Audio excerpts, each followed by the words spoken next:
outdated since 2014 and cannot be updated anymore. And that was the status. And so now I said, whatever we do, the new page has to be secure, because we had some attacks, lots of IP attacks and malware from China. And so I have a very small team, including Steve Boswell, which is responsible for security. And my goal is to have it secure. And so actually, at the moment, I cannot start fully because Carsten Strothmann, who is the main person for the internet security, is on vacation. And the other thing is his house was hit by a lightning and all electricity has gone. And so I'm having trouble with email and stuff, which is all under his control. But I hope, because I was doing many things here in the time I could work, because I really was sick and not able to do anything.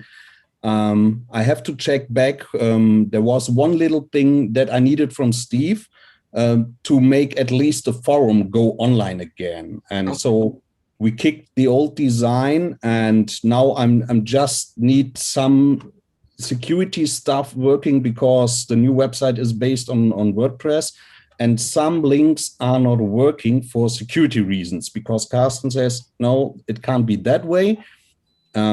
It's not secure, and so we have to figure ways around that. That are the last 10%, which take like 90% of the project time now.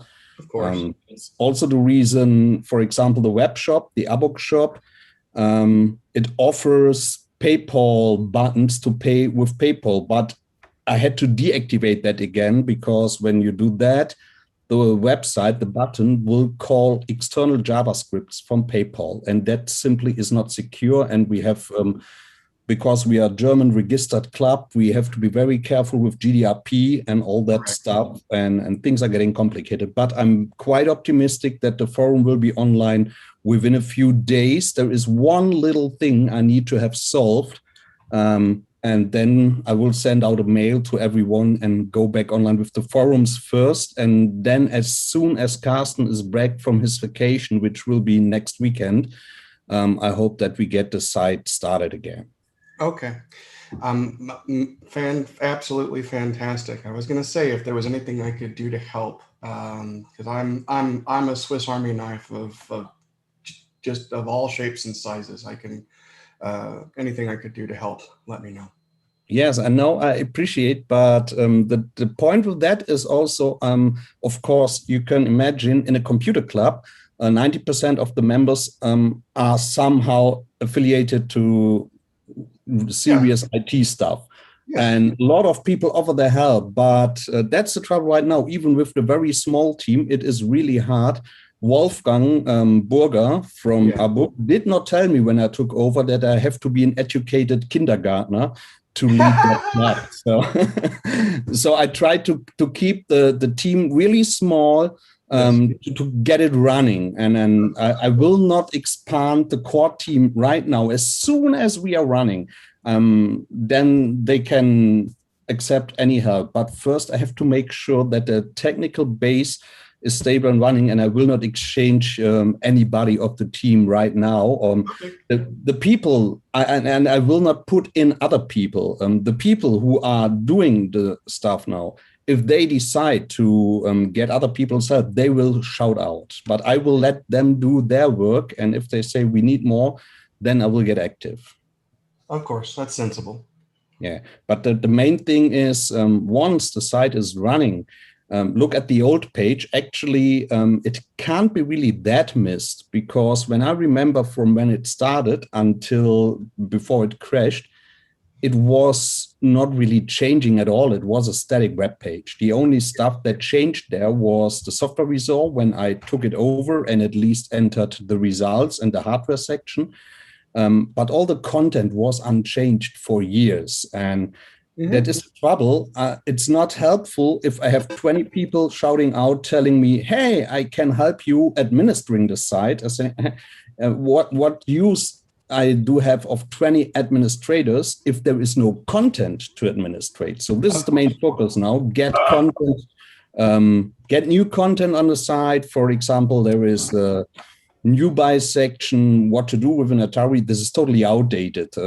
Latest developments like Fujinet, also like S drives and stuff, are not there. And so this will be the next step where I really can need some help. And the more people I get doing content, the more need there might be for administrators. I can do that. Yeah, so let's see how that turns out.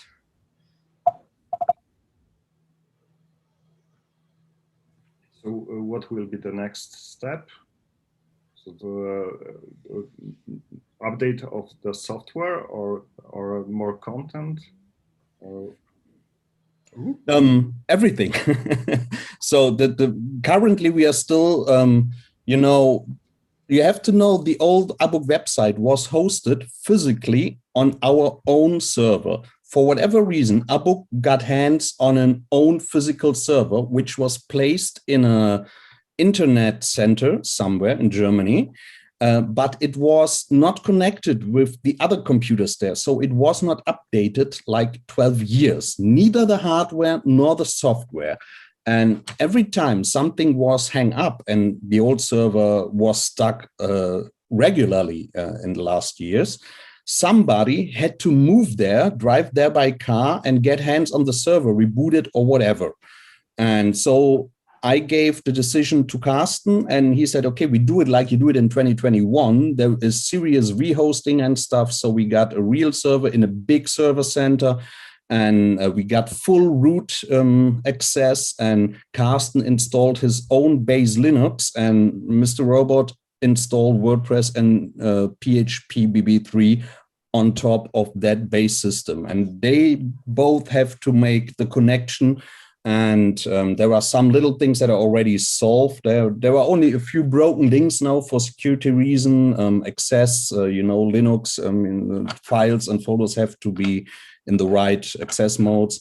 And then I think we can start. It's already working nearly as far as I want. So I already got that I can add members to the forums. You only register to the forums.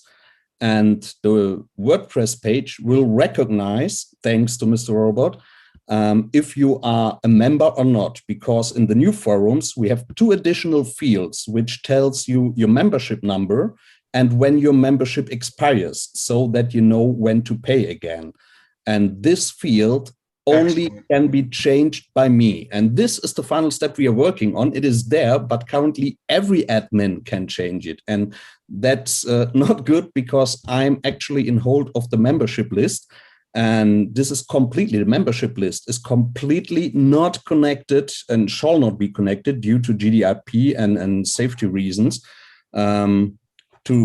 to the page or to the forums. So I manually will update that, and no one else than me should be able to change something with that, because with the expiry date of your membership status, which I enter in your profile, the web page recognizes you are a current member and you are allowed to access the member sections.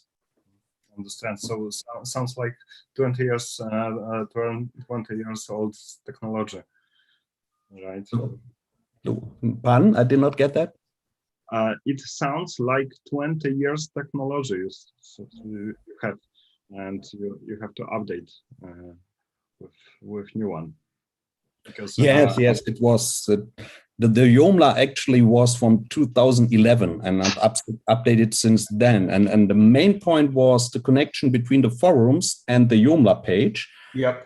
It worked with JFusion, and take Google and realize that JFusion is not available anymore. So my first step was to just say, okay, we have an old Joomla, we have an old PHP B3, let's update that. And I took a look at the current version of Joomla and said, hey, that's not too bad, we can do that. But then we realized why the site never was updated, because there was so many old stuff and then strange scripts in it. You could simply not update it without breaking everything. And so when Oliver then said, okay, I will not do any layout or design stuff anymore for ABUK, I said, okay, then I have to ignore that. So the new page will not look like the old one, because the old page was completely designed or layouted around the graphical design of Oliver. And now I go the other way. I say form follows function. First, we will make clear that it is working, that it is stable, updatable, and it will functional. And then we will do design and layout. While actually Steve did a lot of layout already, and which is looking good in my eyes, but some people might miss or already miss the old design with Atari style. But when I sit here, look on my 4K screen, the old the old page only had like a little like this. This was the old page, and the new page stretches, if you like, to the full screen size. And then there is another guy, Atari XLE, Mirko Sobe, who is in charge of, because he was complaining about that all the years. And I said, okay, you complained, you will resolve it now. That the pages, the forums, and the web page is usable on mobile devices like smartphones and tablets. The old page was a pain in the ass when you try to use it on a mobile phone. So that's what we are doing, and I can't wait to get it started too, because there are so many little things which keeps me distracted and keep me away from doing other stuff, that I need to get it running, and then just have people filling in content and bombing the admins with messages saying, hey, this does not work, please help me, or let me help you. Yep. Once it is running, I will have more time for other stuff, hopefully. Excellent. Today, during the day, we had an online meeting on the YouTube channel with Bociano, and he showed us a new game, Flob. And yes, I know that. It was, I don't know, maybe they are sitting there and still there is a transmission online on YouTube, but he told us that he's working also on a kind of strategic game. I could say that it is similar to Advance Wars on a Game Boy Advance, and it will work with FujiNet. So he's working on such title right now. Yep. And as for Flob, that's a great game, just the right combination of intriguing and completely and utterly maddening. Yeah, I agree. Good way to put it.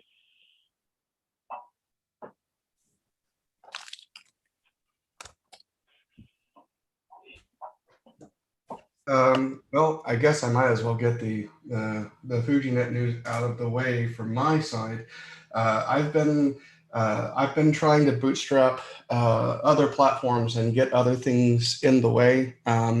So from our side, most of the work from our team right now with FujiNet is now being focused towards bootstrapping the other platforms. Now that the Atari FujiNet is reasonably stable and people are using it, absolutely loving the fact that we may actually have close to 1,000 units out there in the wild right now.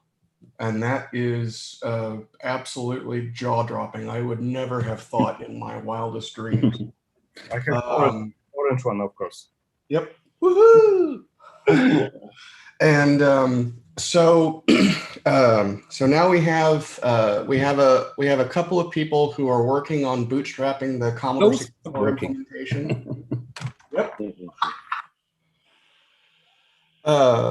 We have a number of people bootstrapping the Commodore 64 implementation. It's working, and now it's just taking and finishing up the integration there before we do our first release pass of that.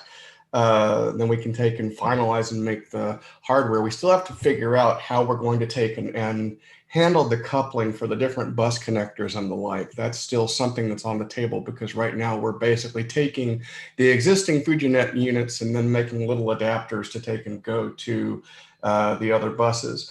Moswald, the hardware designer, just got an Apple II enhanced in excellent shape. And he's going to, and we're going to start working on trying to figure out how we can bring FujiNet to the Apple II as well. Most likely through either a smart port, or if we can come up with a decent bus interface, we'll go that route.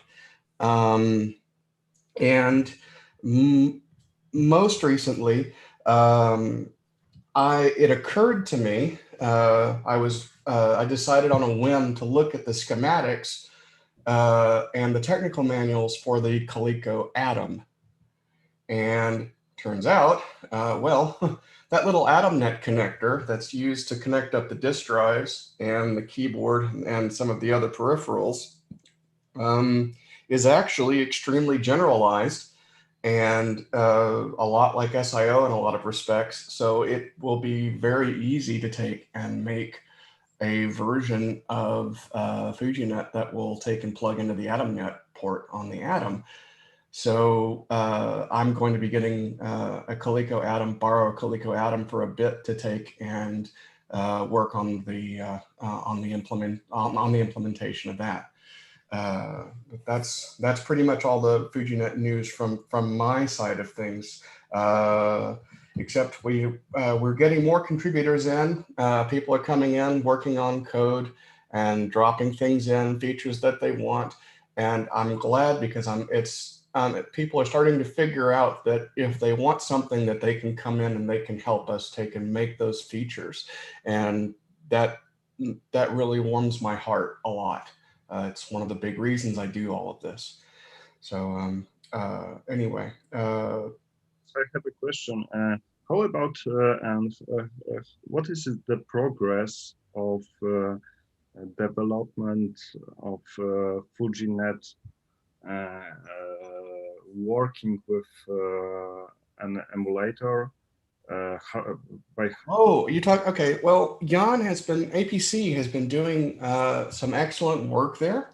If you go look on the Atari Age forum for the FujiNet PC thread that's in the FujiNet that's in our FujiNet forum, you'll see that he's actually started to make that work. What APC has done, he took the FujiNet firmware and he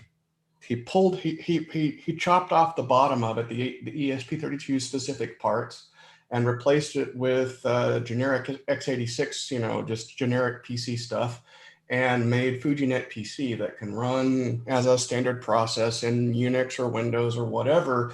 And as part of that, he started looking at the extensions that Altera has for adding custom devices, the device server functionality. And he has now built a preliminary device server between FujiNet PC and Altera. The same thing can also be done to a real FujiNet as well. Yeah, we proved that could work, and he's done a lot of excellent work to make that work. So that's going to become a reality in very short order. So you'll be able to use FujiNet in one form or another with Altera, at least because of the device server. It will definitely speed up development. Oh yeah, absolutely.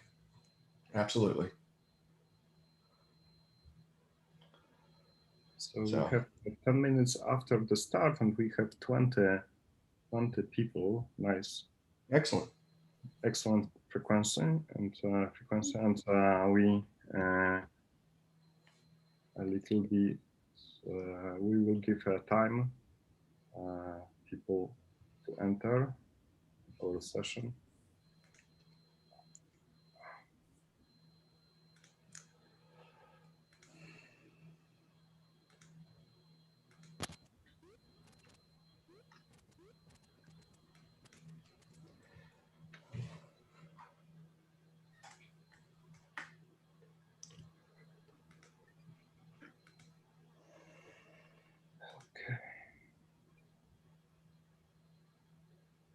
Yeah, Thomas, I just surpassed 500 FujiNet, so I think your estimate might be a little low. I think we should be well over 1,000 by now out in the wild. So.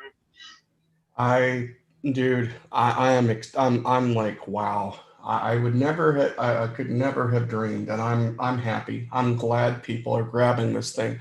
I'm glad people are using it, and people are slowly starting to figure out what can be done with it, and and they're contributing code back. So I'm good. Well, Yeah. I just ordered 50 more PCBs. I'm trying to not go crazy because I know that Moswell is working on yet another rev, so I don't want to be I don't want to be filled up with a bunch of 1.5s when the new 1.65s come out. So. Oh yeah, yeah. Although I am excited about those, I'm looking forward to the new pins. That's what I'm looking forward to. I think it's going to be a little bit easier to build and use with the new pin design people coming. So. Good. And then I supposedly I've been teased with somebody from Germany that's going to let me start developing some of his hardware here in the United States as well. So we'll see how that works out, but I'm looking forward to that. Okay. Excellent. But he's on vacation now for the next 3 weeks, so I don't expect to hear much from him. I see. And he must have his headset turned off too. My headset is working fine. Yeah, I was gonna say, he's calling in from I'm vacation. looking, I'm going, gee, I wonder who that is. Exactly, calling in from vacation. Yeah, apparently watching the Aurora Borealis. Oh, I didn't understand. Please repeat. No, I said apparently on vacation at the Aurora Borealis. Yeah, because it is a north part of Europe. Yeah. Yes. Yeah.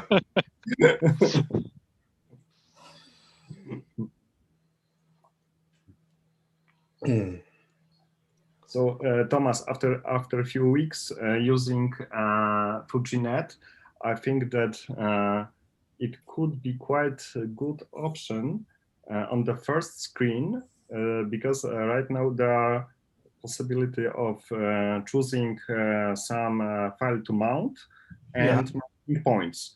And I think that nice feature could be a window that we can save sets of mounted points. So for example, one set, it will be, for example, first drive Sparta DOS X, and second drive my for example image of my disk, and second set it will be other DOS and other mounting points mounted, etc. So yep.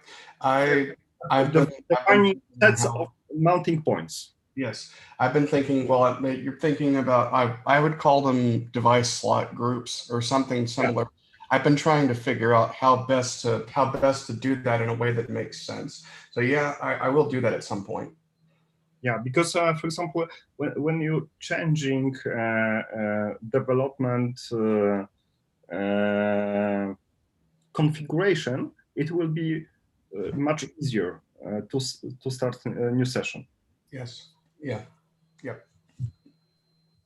Yep. So that was my first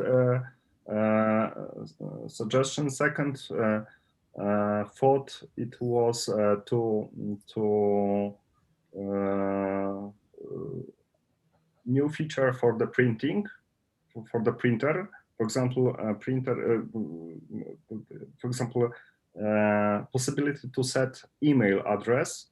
When I print something, it will be PDF that will be sent to my email address. Okay.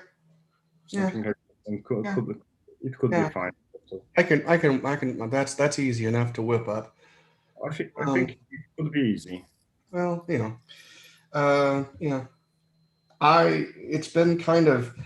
I was very conservative with the feature, trying to build the printer emulator. It was very specific in that, okay, we want to be able to do a virtual printer. And I've had people ask me over and over, why don't you add support for Windows for Windows printer sharing? Why don't you add support for JetDirect, etc.?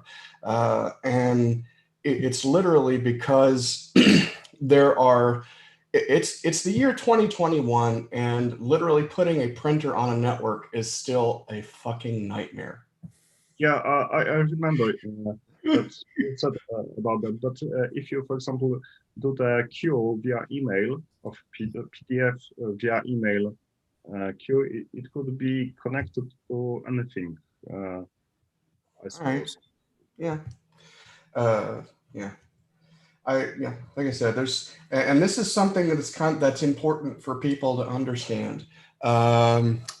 When we settled on the FujiNet reference platform, I'll just call it that for lack of a better term, we settled on an ESP32 implementation that has the maximum amount of flash memory available and the maximum amount of RAM available. And the reason that we did that was because because I can't think of everything. Not all the smart people in the world work for us. And the other thing is that basically, I'm hoping that over time people will take and add the features in that they need. And as a matter of perspective, as of right now, we are barely using 1/3 of our available flash space and approximately 1/4 of our available RAM. So we have some breathing room for people who want to add features. So, but we have a second generation users, because the first generation was kind of hardcore hard users and testers. And right now, you have so many devices in the field that there are not heavy users, but users that will report you basic usage, ordinary usage of the device. So this is the second generation of users right now. I have no problem with people. I have absolutely no problem with people that basically see the FujiNet as just a way to load disks over the internet. Yeah. More power to them. Great. I gave these people I gave everybody an out of the box use for it. Mission accomplished. Yeah. But, right, you will have third generation of users, because when more software will be on the cloud. Yep. Also. Yep. And the network stuff is starting to roll in. We already have more software for the FujiNet than ever existed for the Dragon Cart. Yeah. Probably right. But I have talked with author of Dragon Cart, and he don't like social media and community on social media. So so it could it will be very hard to develop new device right now without social media and the community.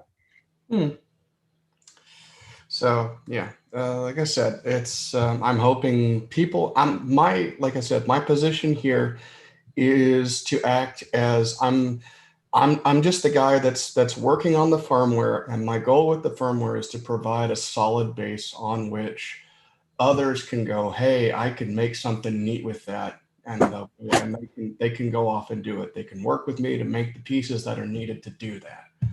So I cannot and will not develop everything for this thing, but I will bend over backwards to try and build a community so that can happen. So Piotr has volunteered for developing the device group slots. I understand. Yeah. Yep. Hey, Mercy. How you doing? Thanks. Fine. Cool. It's been a while. That's another thing too. We need to figure out what has happened with the build change that's happened in the last version of the ESP32 software. Apparently now some changes were made to the Bluetooth stack, and it's now just a little bit. It's taking up too much of the IRAM space, and I have to figure out what's happening there. Something goofy is happening there. We've had to freeze our current version of the firmware so that everything builds. And if you take an upgrade to the latest version of the ESP32 firmware in Platform IO, it will no longer build. So I have to see where what problem that is. Any help that can be given in that direction would be great. Sure, it's a long time as I built and compiled FujiNet from the source code, because it's so convenient to update the device using the flasher. Oh yeah, absolutely.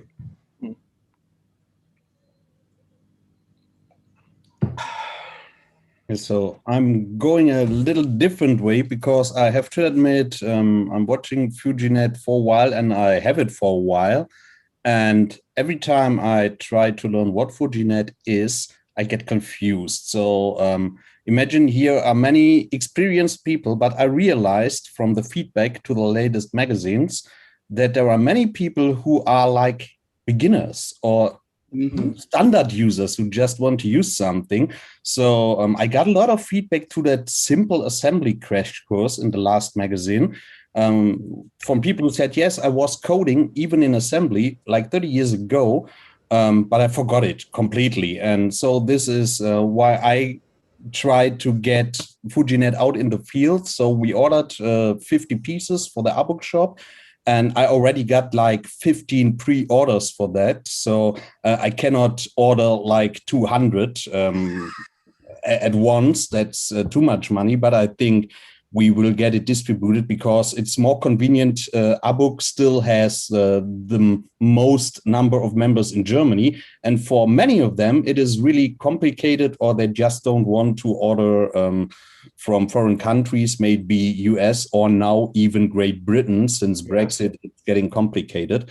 So we get that out in the field, and accompanying to that, what I always missed, what I want to bring in the magazine is that I try to get really the quick start guide. So because the nice thing about FujiNet is it's a device you can buy and just plug it into your Atari, boot the Atari, and then it works. You can already do something with that. Yes. And I want to focus on that. I really want to make something like a dummies guide to FujiNet. So to even to also convince the latest people. So if the standard Atari user who plays Frogger each Saturday is sitting on his computer, that he says, hey, FujiNet, well, what for? I also want to convince those guys to get one FujiNet. So absolutely. I think the numbers are still growing in my eyes. Hey, Sasha, what I've had issues with over the last, year and a half of FujiNet development is, and in COVID, I kind of blame COVID for it as well, because we've got a lot of people that had Ataris back in the 80s and that haven't touched them since 1989 and just pull them out of their closet, and they think it works like the latest Macintosh or the Windows machine. I've had a lot of users that, and myself included, I've forgotten how to do 99% of the things I used to know how to do back in 1983 with this Atari computer. And it's not just struggling with the FujiNet, but it's struggling, how do I load a program? How do I, boot a binary? How do I copy files? Press option, press option. I mean, that's what I've seen a lot of, is a lot of these users that, and like I said, I'm including myself, because my Atari was locked up in a tote for decades, and I pulled it out when I built my first S drive because I wanted to try to save my floppy disks from, dying, since they were 30 plus years old. And it's just a struggle trying to get, people to remember that these aren't point and click devices anymore. You boot the Atari, you get it ready, and that's all you get. So I think, I hate it because the Commodore users group seems to have a lot of resources on, especially YouTube, but it seems like Atari is kind of left out in the dark when it comes to that. You don't find a lot of good YouTube channels that are out there that are Atari specific, but not just a dummies guide for FujiNet, but a dummies guide for how to use this 8-bit computer that I haven't touched in 30 years. Yeah. we can definitely do that. And and like I said, it was important for me absolutely that when I was developing FujiNet, that there would be an out of the box use for that every single person could benefit from. And yeah, this was it. I still love the fact it was the greatest feeling in the world, and I will never forget the date, November 13th, 2019, when we actually booted Jumpman from a cloud server in DigitalOcean for the first time, and my jaw hit the floor. World's longest 1050 cable. Yeah, you people might know Demo's Quest, the game from 8-Bit Junkie. Mhm. And 8-Bit Junkie was here when we copied the disc for the last magazine. And he asked me to help him because he wanted to support me copying. And he created a game, Demo's Quest, which is really not a bad game. And he was programming stuff on the Amiga. He was doing Ball Blazer on the Amiga, where it's called Master Blazer. And he was sitting here, and I realized that he didn't know anything about the Atari. And all the time I was like, how could you program Demo's Quest? And he was like, yes, I read Racing the Beam. And then I just tried that. And so Demo's Quest was created. He didn't even know what D1 and D2 means. Yeah. And so even people who seem to have the total knowledge might lack something. So this is why I decided I also do that in my job, where I work with Planetarium Fulldom software, which is kind of projection mapping software with real-time capabilities. The people who already know how to use that stuff, I can't teach them anything. If they encounter something new, they will find their ways how to use that.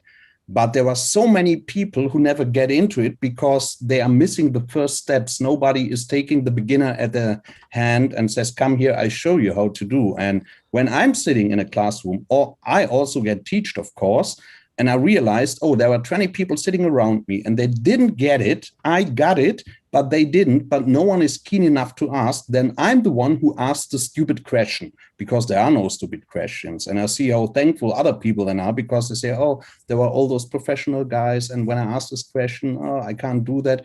And so I feel there is an urge for that. And of course, I can't teach something like Peter Dell or Flash Jazz Cat something. But there are not that many Peter Dells and Flash Jazz Cats. So I focus on all the people in the wild who might be willing to do more with their Ataris. And this is my approach, which I have here. Excellent. Sasha, there are great tutorials on the ABUK webpage, or there were tutorials for beginners. So It would be really great to bring the webpage back, at least the static part, so people we are working on that, as said before, and all the stuff which was on the old webpage is still there. So Carsten physically grabbed the server, put it to his home, and I told him never bring that machine online again. And he said, I won't even bring it into my home net because it is so infected. But he was able to grab nearly all of the content. So the content is there. And as soon as we got solved the last trouble, there were some security issues with WordPress having not full access to every folder on the server, only little glitches. So as soon as that is solved, everything is there. And then we need people who take that content and update it and make it look nice, because even on the old site, the content was there, but it wasn't really formatted. There were no hyperlinks, so you had to scroll down like 500 screen sizes. But yes, of course, we will bring that back and we have to update it. And especially what you are talking about was from Andreas Böttelmann, and I've talked with him too. I asked him if he would be willing to update it, but he refused. He said he has not the time and stuff and no interest anymore.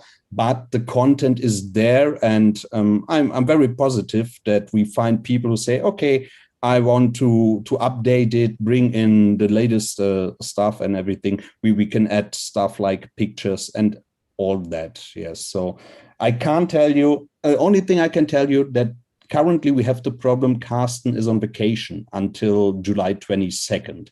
Before that, I will not be keen enough to bring the website online. So, but as soon as Carsten is back and Carsten and Steve say, okay, we got everything secure. And Holger Bommer, of course, he takes care about the GDIP so that you have the nice pop-ups which say, hey, we are using cookies and all that stuff. This has to be there. You know that we are a German club. And this is still to be implemented in a nice way. It is there already. So as said before, we are on the last 10%, which, you know, always take 90% of the time of the project.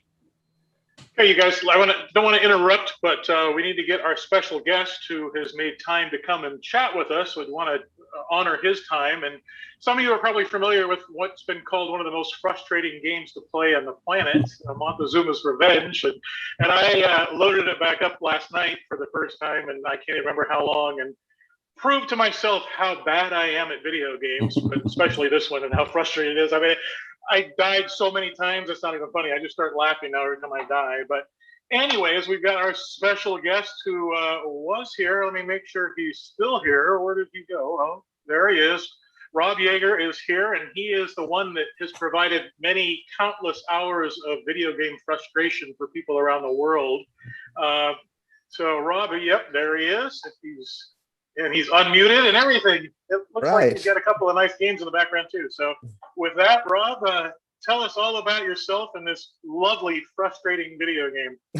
Well, Gavin, thank you. Thank you for that introduction. That was very nice. And thanks to Peter for having me here. And hello to several friends and colleagues I see in the group. Yeah, Montezuma is a tough game. And it was designed to be tough. It was originally very much inspired by coin-op games, and coin-op games typically, for most people, last a minute and a half, more or less, for the entire game. So originally it was 3 lives, like most coin-operated games, and it was just a super tough game. I actually made it a lot easier when I realized that for a computer game, it's going to need more lives, and it's going to just need to be a little more playable. But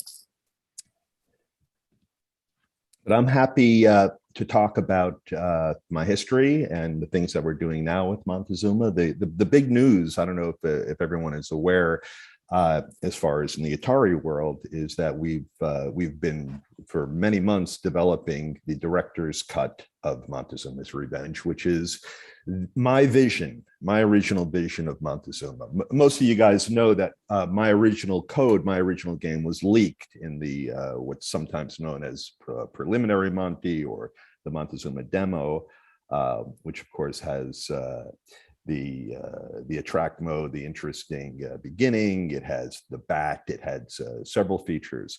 So what Parker Brothers did for marketing purposes, they stripped the game down to make it fit into a cartridge, and also to make it more palatable for all the other more, less capable consoles and games at the time.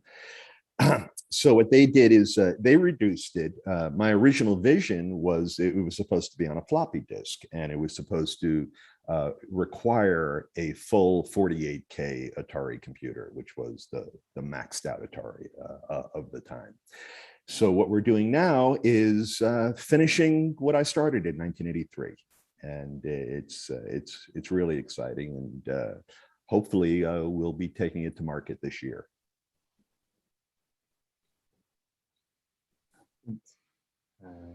The first platform you ever developed was Atari or other systems? Oh, I wrote the original code on an Atari 800. So yeah, I'm definitely an Atari programmer. I licensed the game to Parker Brothers in 1983, and they took my source code and just, they really had to start from scratch for like the 2600 version. But they did, Parker Brothers ported it pretty much for every system, every computer, and every console at the time. From the 80s. Could you please share with us what assembler did you use to create the game? Okay, I originally used the Atari macro assembler, and then it got too big for that. And at the time, I had to buy a Percom double-sided, double-density disk drive because the source code was too big for to fit on the regular Atari discs. So I was using what it was called MASM, I believe it was. It was an extended version of the original Atari assembler. I'm sure you guys remember it. I don't remember what it was called exactly, but it was the original Atari assembler was on a cartridge, but this was just a more enhanced version of it. But yeah, I did develop on an Atari computer, which the more sophisticated developers were doing cross development even at that time. Of course, for Atari. Did you do the graphics as well as the code? Oh yeah, I did everything. I was a kid at the time. I started Montezuma. I was 15 or 16 years old, and yeah, I mean it was pretty normal back then for one person to do everything, and yeah, so I did all the graphics, all the sound effects, all the coding. And did you learn 6502 assembly language on the Atari or some other computer? I learned 6502 on the Atari. Yeah, I started off. My first computer was, if you want to call it a computer, was the Bally Astrocade, and they had a BASIC cartridge for that. So I originally learned BASIC on the Bally Astrocade, and I originally learned Z80 assembly language to program that console. But they didn't even have a compiler for that. They didn't have an assembler for that. Everything was just machine code. But then when Atari came out, when the Atari 800 came out, I mean that was stunning. It was just a beautiful computer that had great graphics capability, and I knew I wanted that computer, and I wanted to learn how to program. And on top of that, it was Atari, and Atari was king of the world back then. I mean, everyone wanted to work for Atari. Everyone, that was everyone's dream at the time.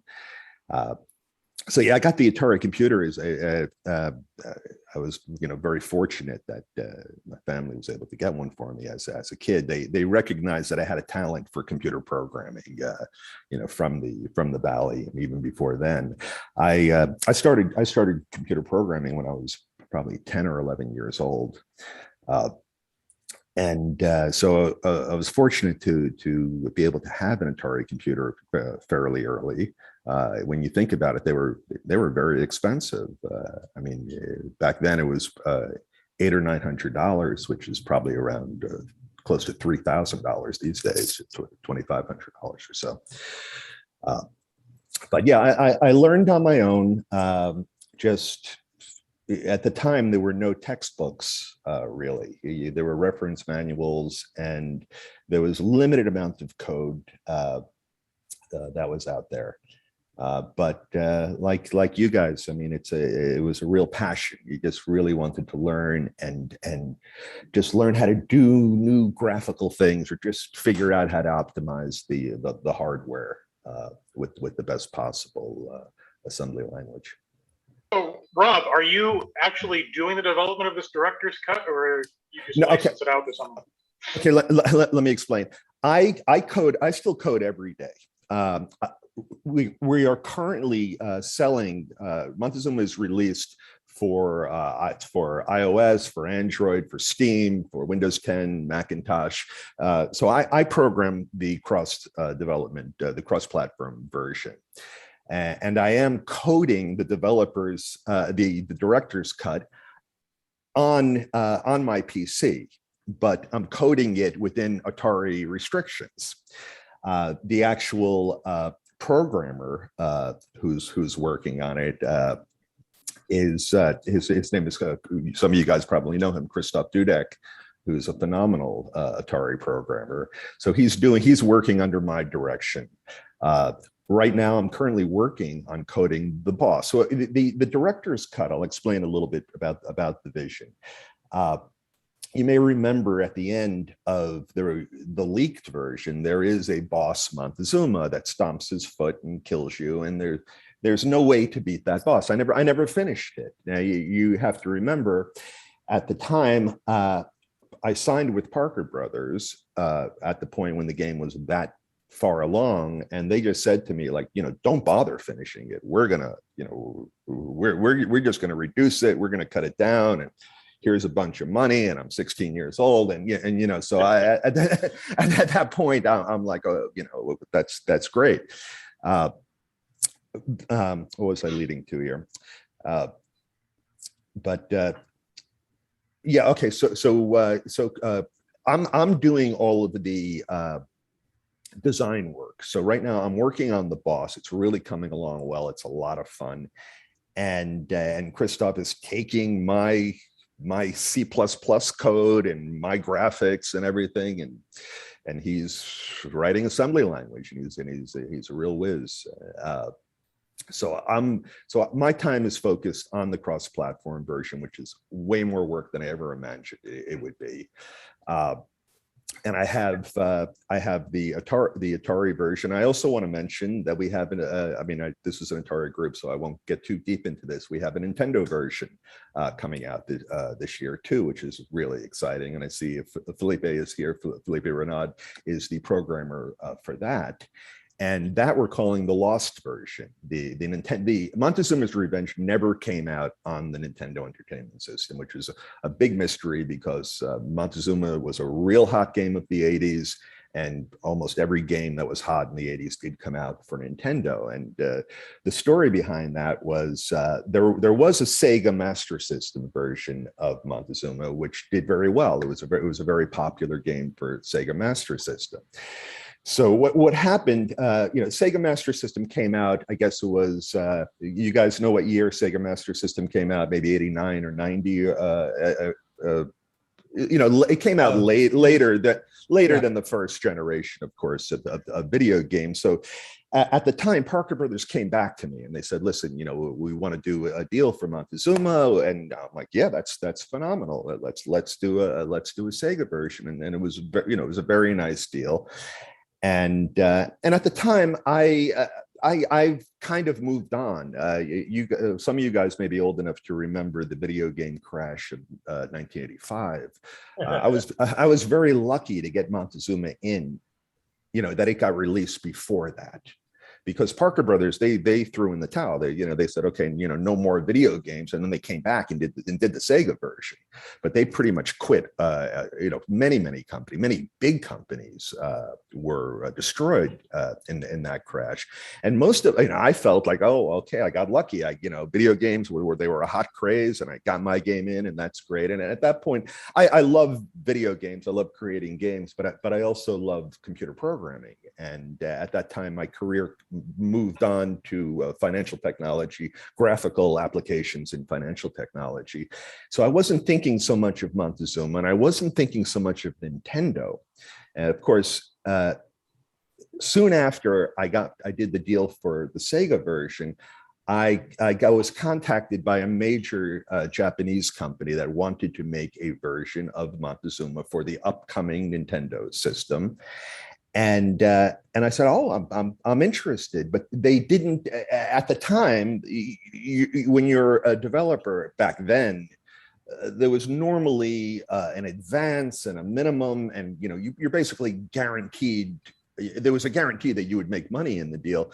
Where this company said, take a chance with us. We think the Nintendo is going to be great. We're not going to promise you anything. We're not going to give you anything. And I'm like, I just signed a deal for your competitor that was, it's unfair to the other company if I sign with you and basically give it to you. So I thought they were going to come back and sweeten the offer. That's how business normally works, but it never happened. So there was never a Nintendo version until this year. We're going to be coming out with it. It's very exciting. And how are you going to be releasing the Atari versions, Rob? What kind of, are you going to be sell cartridges or direct downloads, or what are you? Yeah, it's going to be cartridges, and right now nothing is set in stone. Personally, I would like to find, there's really no big publishers that are working in the Atari 800 cartridge area, but because this is such what I believe is such a special, a special event, just to have Montezuma out. I would like to have a publisher. I personally would like to focus strictly on development and have another company do the publishing. But if I do self-publish, it will probably be released as a limited edition, as a collector's item first. Limiting it to maybe a few hundred copies, or maybe even less. And then follow that up with a general release. And yeah, it'll be a cartridge. And if we do something like a limited edition, it'll be something very special. I mean, it'll be a really interesting package. It'll be unique. Nice. That's for certain. Well, let me know if you need any help publishing. I definitely would be very interested in helping out with that.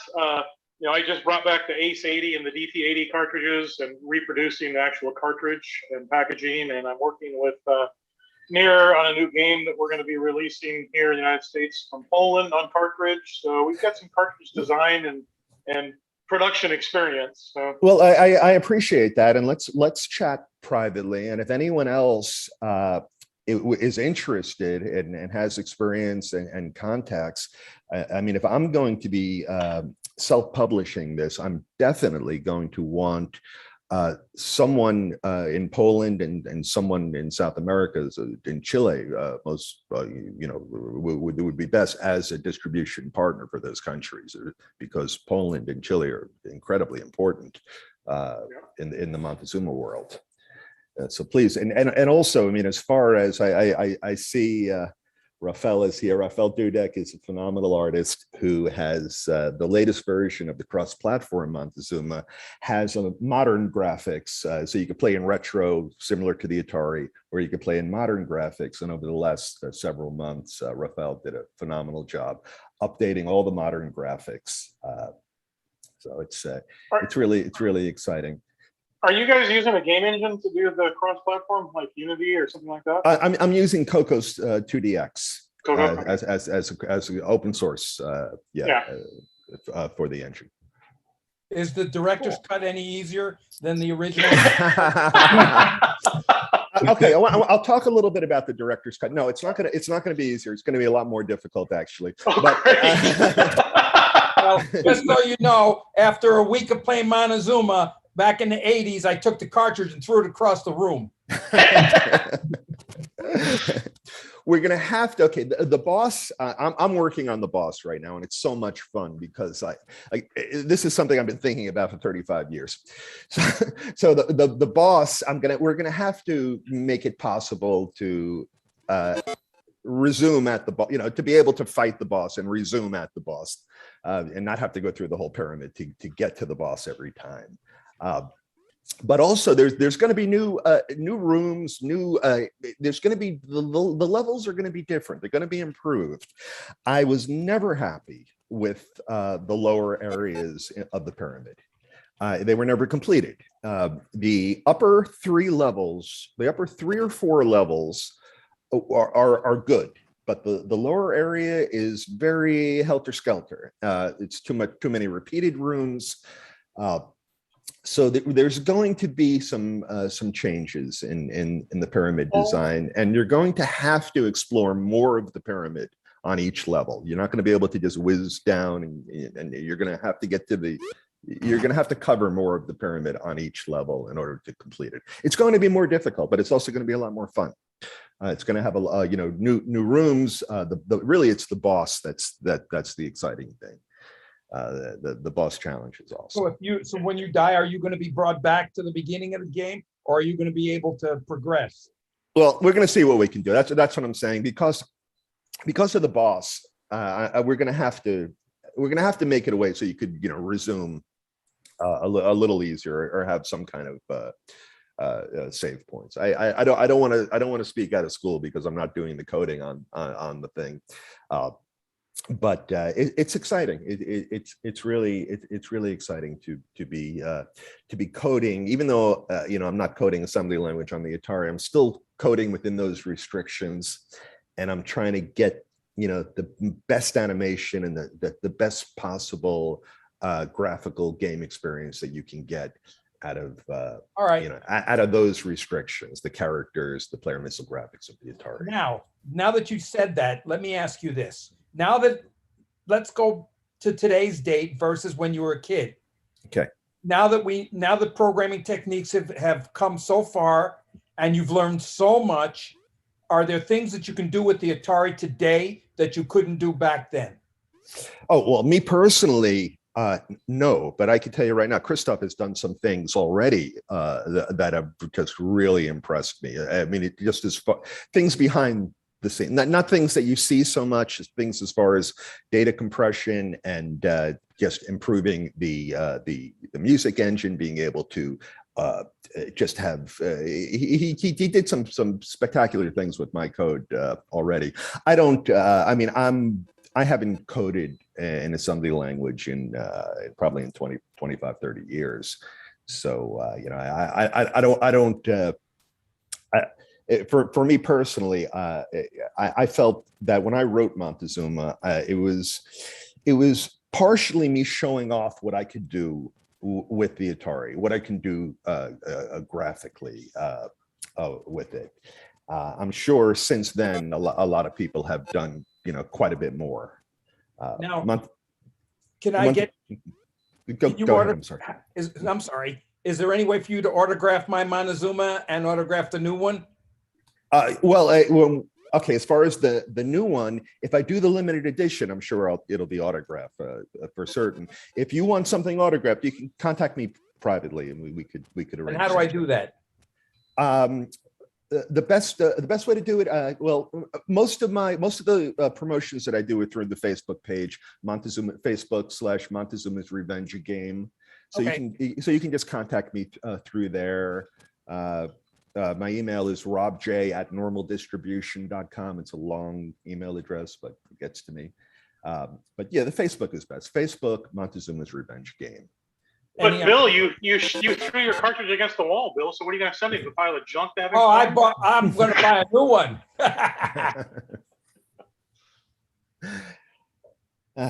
I'd throw my Fujinit against the wall about right now if I could, but I'm not going to do that. So. That's why I was hoping he'd make the game easier so I can beat it this time. Cheat codes, you got to pay for those. I'm about to say we'll have some secret. There'll be some secret cheats in there. I put a couple in the cross-platform version. There's an unlimited lives cheat and a torch cheat also. Robert,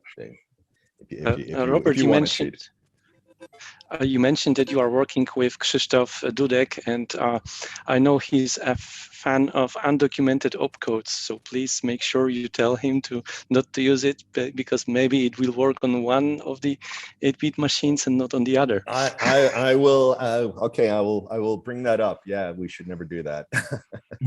Yeah, so it's important that it works on the emulators too, of course. Mm-hmm. I have a question actually regarding a few years ago, internet was saying about iOS version of your game called Montezuma's Resurrection, and I wondered, have you arrangement with the programmer? Yes, yes. I'll tell you the story. Okay, this goes back. This is about 10 years ago when I first started working on this cross-platform version. Really, just like when I first just started working, someone contacted me and said, "Look, someone put out a game called Montezuma's Resurrection. It's a Montezuma clone. It was written by a terrific programmer, terrific musician named Jim Pavlov." And he did a really great job. He made a really, really good Montezuma clone. And on one hand, I was unhappy to see someone cloning my game, but the way he did it, he basically, he did it like as a tribute to me. In the credits, he talks about me. He really assumed that it was abandonware and that I didn't care about it anymore.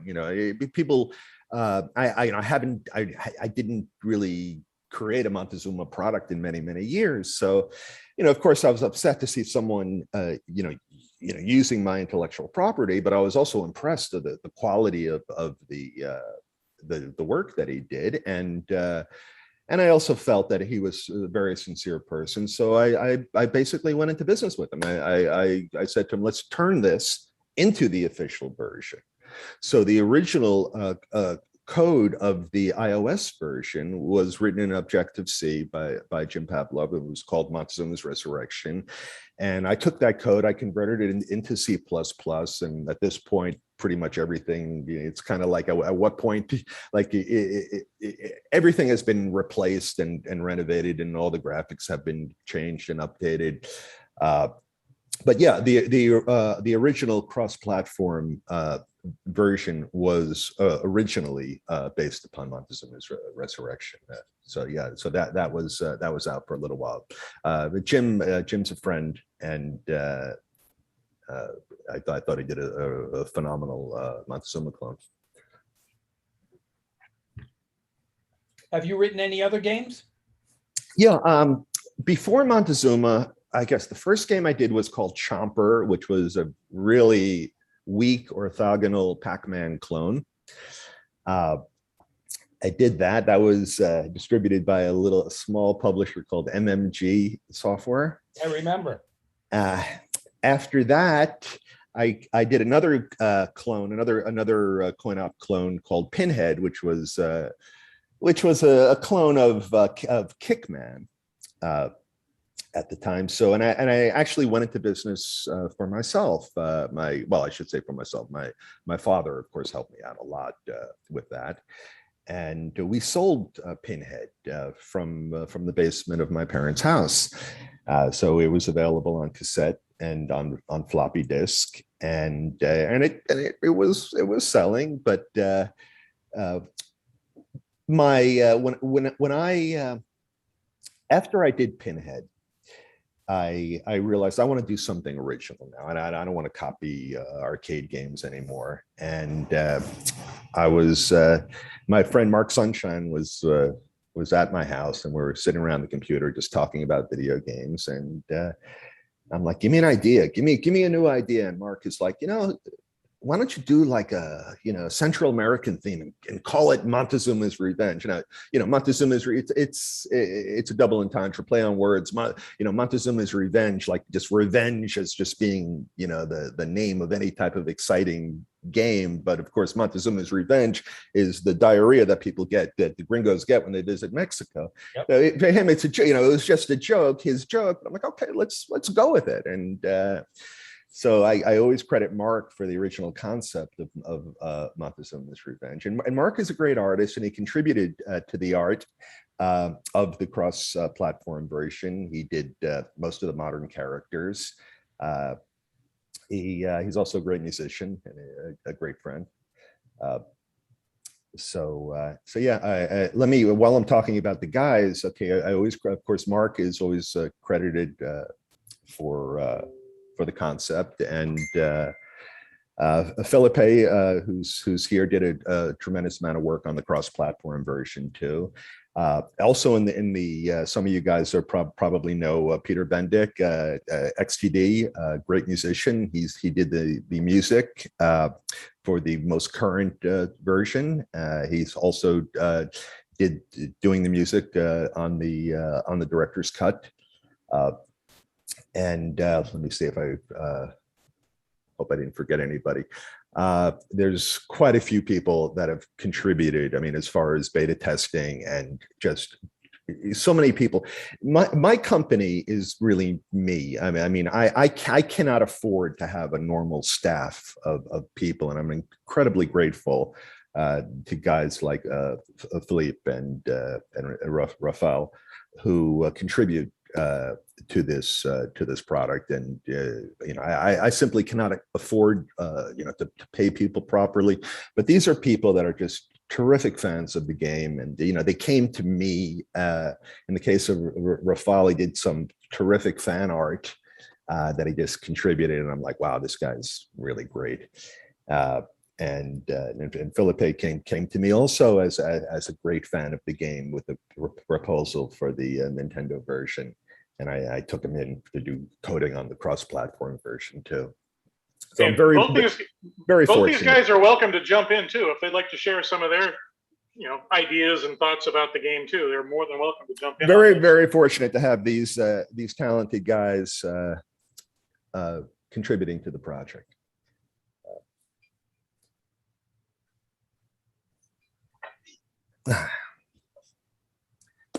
What else? Any other questions? You need any more testers? Yeah. Yeah, actually, well, yeah, I can use all the testing. You know, if you people want to contribute to beta testing, I'm because not very, only very have I happy been to a have beta testers. tester for 25 years, but I have every gaming system ever made. Awesome. And you promise not to throw it against the wall, right, Bill? I promise. Yeah, I think you'd find a great deal of us that would probably be willing to help out with beta testing with any of the platforms, Rob. Yeah, why do we No doubt about that. Hey, if any of you guys, you know, are talented with music and art, I want to work with fans of the game. You know, it's really important to me. And and as I've said, I really can't, you know, I can't pay industry scale rate. So normally the people that do work on the project are great fans. So, you know, if any of you guys have any specific talents or anything and are interested, please contact me. The door's always open. So Rob, I'd love to hear a little bit more about how you taught yourself assembly and to do all the amazing things with the Atari at such a young age in the early 80s. I was programming on the Atari then in BASIC and some assembly, and never rose to the level of you know what you were able to master. And I've gone back and taught myself, you know, how to do scrolling and player missile graphics and page flipping and redefine character sets, and even programmed my own Atari 2600 game a few years ago. And so I have an even deeper appreciation for how complex it is. You know, how did you learn all of that? You know, you alluded to it, but you know, do you have more details about how you taught yourself to do all those things? It's hard to, you know, it's hard to explain. Some people kind of just have an aptitude for this, and I'm certainly not an academic. I'm not very good at other things, but I took to this very naturally. It was easy for me.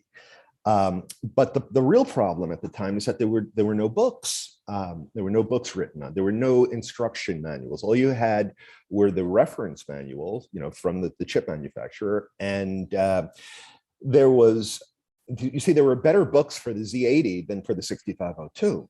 So I learned 6502 by learning Z80, if you follow. So, like, you know, the general assembly language techniques I learned from the few books that were out for Z80, and I was able to transfer that over to 6502. 6502 had a more limited instruction set than the Z80. So, like, the 6502 was a more compact, tighter CPU. And it was really, there were some things that were really stunning about the 6502, you know, as far as there were things that it just did really, really well. I remember, in addition to the games that I wrote a couple utilities, and you guys might remember, I'm sure you remember Drawbreaker. I wrote a program called Drawbreaker Construction Set. Yes, I wrote the Drawbreaker Construction. I love Drawbreaker. I love Pac-Man, of course. And I just kind of, you know, went into that code and figured out what John Harris was doing, and put that out. But I also at the time I was very into the casino games about blackjack. And I remember I wrote on the Atari computer a blackjack simulator that was, you know, used for analyzing the odds for card counting. So the 6502 blackjack simulator was unbelievably fast. It was really, I mean, it was really almost as fast as like you know, what I could do now in C++ on a computer. It was doing, like, you know, just millions of hands, super fast. So I was really into just figuring out how to write optimal code. I remember towards the end of my Atari episode, I was working on a skiing game. I started several, probably more than several games that never saw the light of day, but there was a skiing game that I wrote. And you guys remember Eastern Front that would scroll. That was full screen scrolling, but it used the fat character set. You guys know what I'm talking about. Yes. There was the double fat characters and the single characters. Yep. Now, at the time when I was coding, no one was able to scroll a full character set of the high resolution characters. You know, Eastern Front did the low resolution and a couple other games did. And there were games that used the mixed resolution, you display lists, custom display list stuff to scroll a portion of the screen. But at the time, I recall the Ultimate Programmer Challenge was getting that entire screen to scroll. And I was trying to accomplish this in this skiing game. And I couldn't do it. I was always curious if anyone ever figured out how to do it. It definitely would require self-adjusting code to do this thing. So it requires some real out-of-the-box thinking. But that's the beauty of advanced assembly language programming. You can do things that even the hardware designers didn't think, could really be done when you do it well. Now you said you didn't have access to books and stuff. Like in the beginning, when I first got mine, I didn't have access either. So how did you have Day Ray Atari? How did you know? Yeah, well, I started before Day Ray Atari came out. Day Ray Atari was great. That was a phenomenal reference manual. I used the original Atari reference manuals that were out at the time, and it was really just the process of doing it. Just like starting off writing primitive type games and just building upon that. But before I started with assembly, I had a firm foundation in BASIC, and I wrote a whole bunch of arcade clones in BASIC for the Atari Astrocade. I remember I wrote a missile command for that in BASIC. So yeah, there's something magical about assembly language programming. It really is. I mean, just because sometimes you can do something that's never been done before.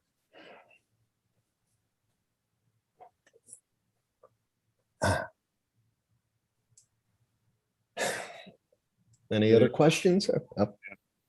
How did you enter to the gaming business? What was your first contact with Parker Brothers?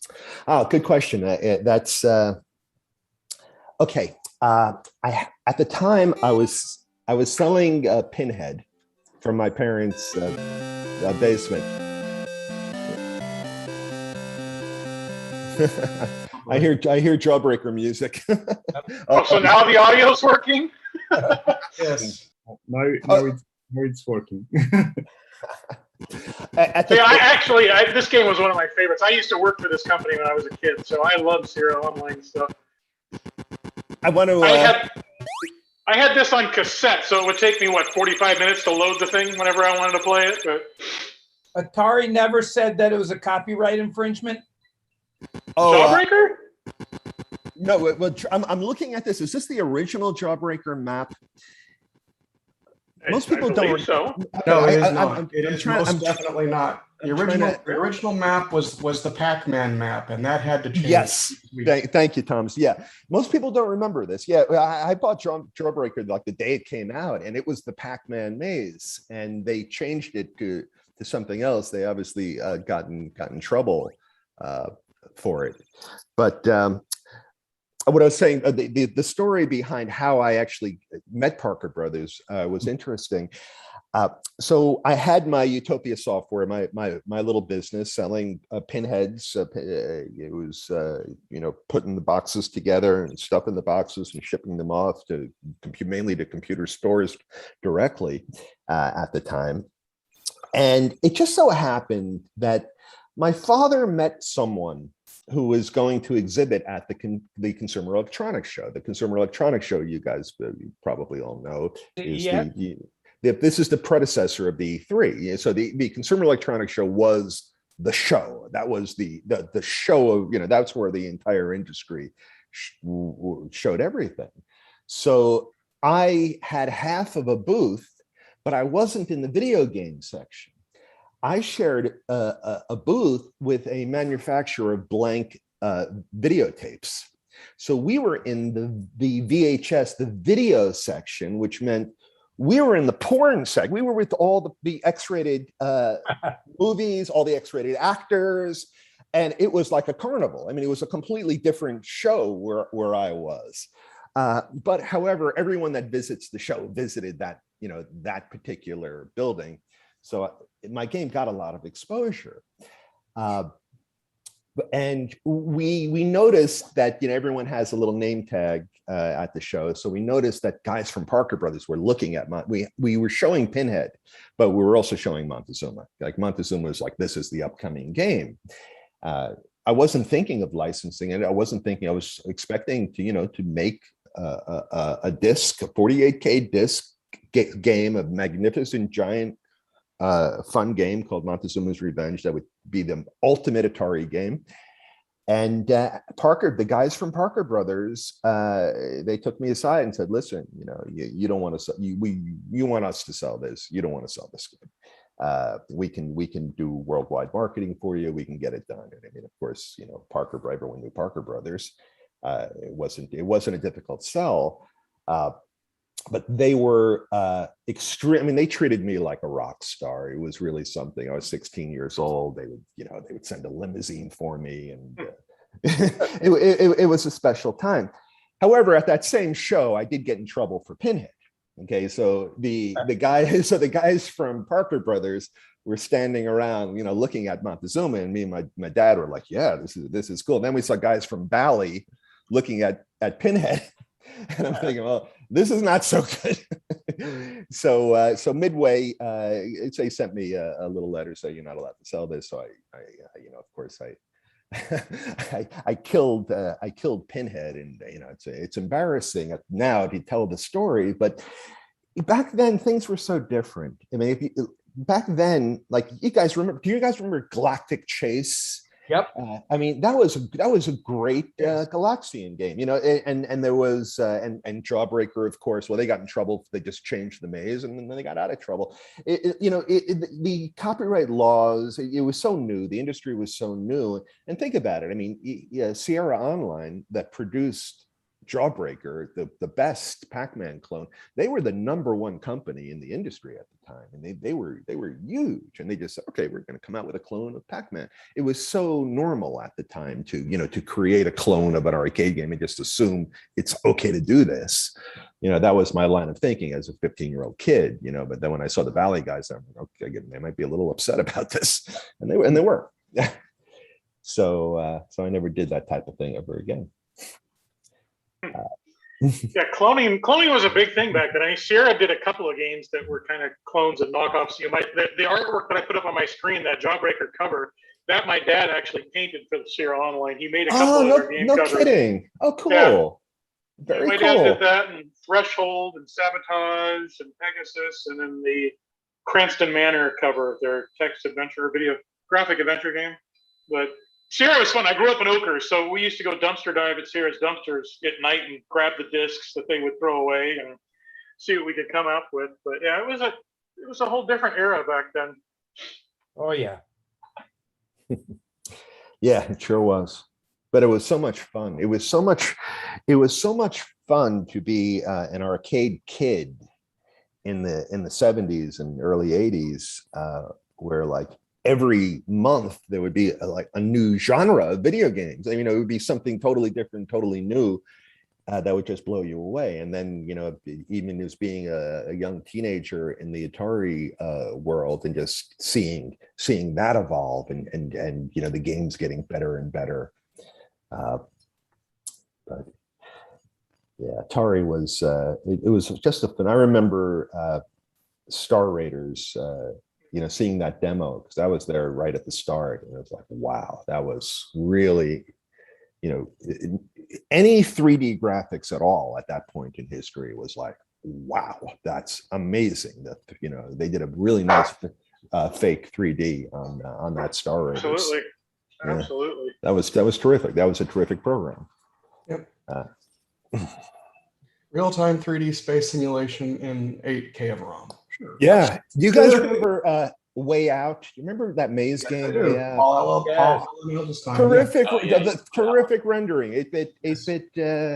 I guess they, I mean, no, it wasn't. I mean, it wasn't raycast. It was something probably similar to raycasting because I think it did rotate. Yes, similar. Yeah. Yeah, And but it was a small window. I think it was an adjustable window. I remember that game impressed me a lot. Look at what LucasArts did with Ball Blazer. Oh, that's all horizontal scrolling tricks. That checkerboard is all H scroll tricks. Ah, see. But no, Paul would later do, after he did Way Out, he did a sequel called Capture the Flag, which added a 2-player element, which was very nice and improved the rendering a bit. It was really good. I've been actually trying to take and disassemble that code so I could take and add FujiNet support to it. So this is second subject because you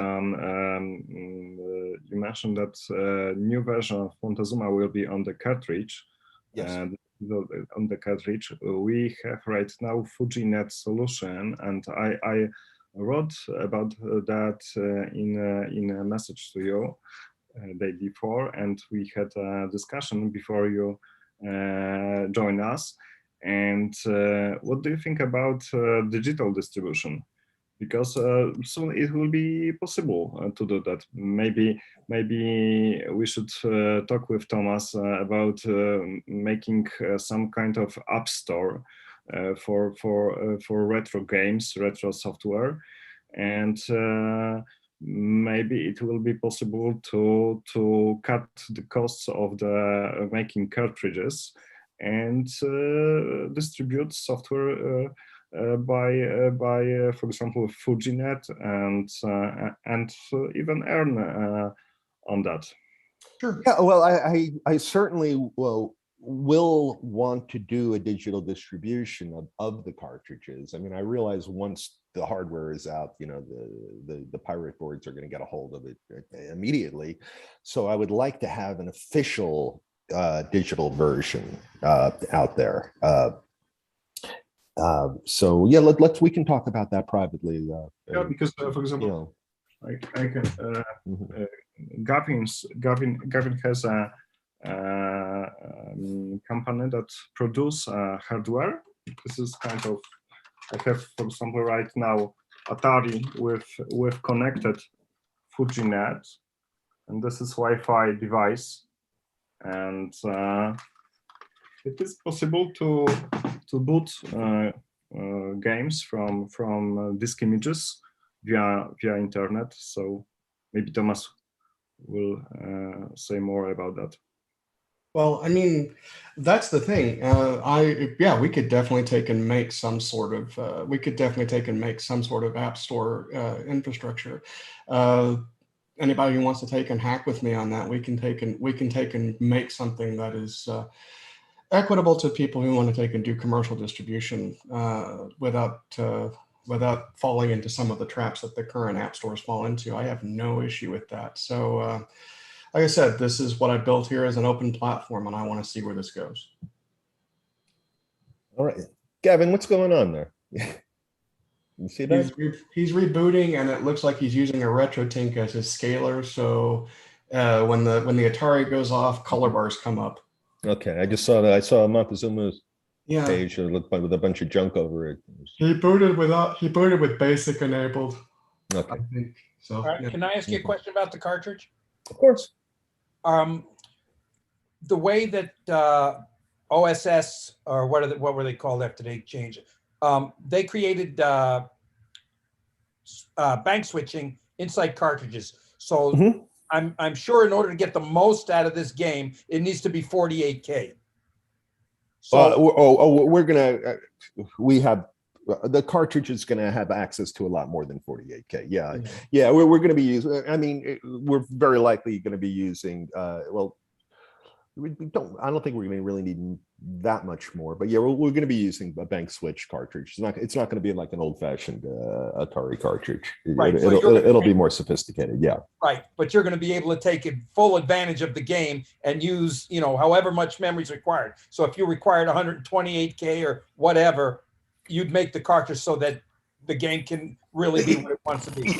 Yes. I am not working within the restrictions of the floppy disk of the time.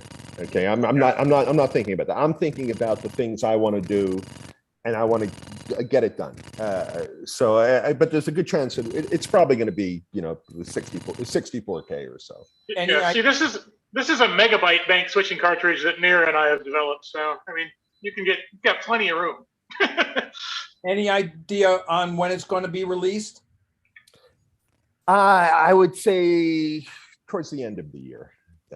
At this point, the Nintendo cartridge, that one is really just about done. We're really in the testing phase for that. So hopefully that will be a few months. That will be out there. So we're looking at fall. I would say fall for the Nintendo and winter for the Atari cartridge. I sent you on that contact page on the website. Mm-hmm. You read those because I asked about the beta testing. Yeah, I read all of it. Did you send it this morning? I sent it after you said it. Oh, okay. Yeah, on my website on normaldistribution.com, or you can get to it from the Facebook page. I have, if you're interested in either cartridge, I have a list, an interest list, and you guys will hear about everything first. So if you want to be put on the list, just come by my website and I'll enter it in the chat box. I did. I contacted you, so I'm ready. Cool. Awesome. Thanks a lot. I do appreciate beta testers, or really any feedback or even suggestions, please let me know. I appreciate the communication with the fans, and there's quite a few people here that I've known from over the years in the business. Yeah, thank you for circling back to finish this. Yeah. And all right. Just make sure you make it so I won't throw the cartridge. I'll do what I can to make it a little more forgivable, in the sense that you'll be able to save and continue a little. But you got to remember, I'm not 16 years old anymore. I don't have the dexterity that I used to have with the joystick. I hear you. None of us are. Yeah, that's something. Yeah, it's when you're a kid. It's back when I was writing Montezuma and just the assembly language games. I was able to commit the 16-hour sessions, because I had a mom who made food for me and took care of paying the bills and everything. It's almost, yeah, there were quite a few of us kids who got very good at it, but being a kid is conducive for that lifestyle of writing assembly language games. Don't I know it? You said it. Yeah. And once again, Raphael, if you'd like to share some input on this, we'd love to hear from you. And same with Philippe, if you're interested, if you guys have anything to say about it, what you guys are working on with this.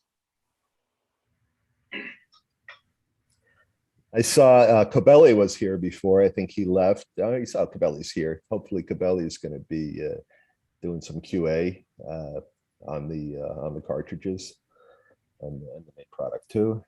And let me see if anyone else here. Lucas, of course, is someone I've known for years. Yeah, good to see familiar faces.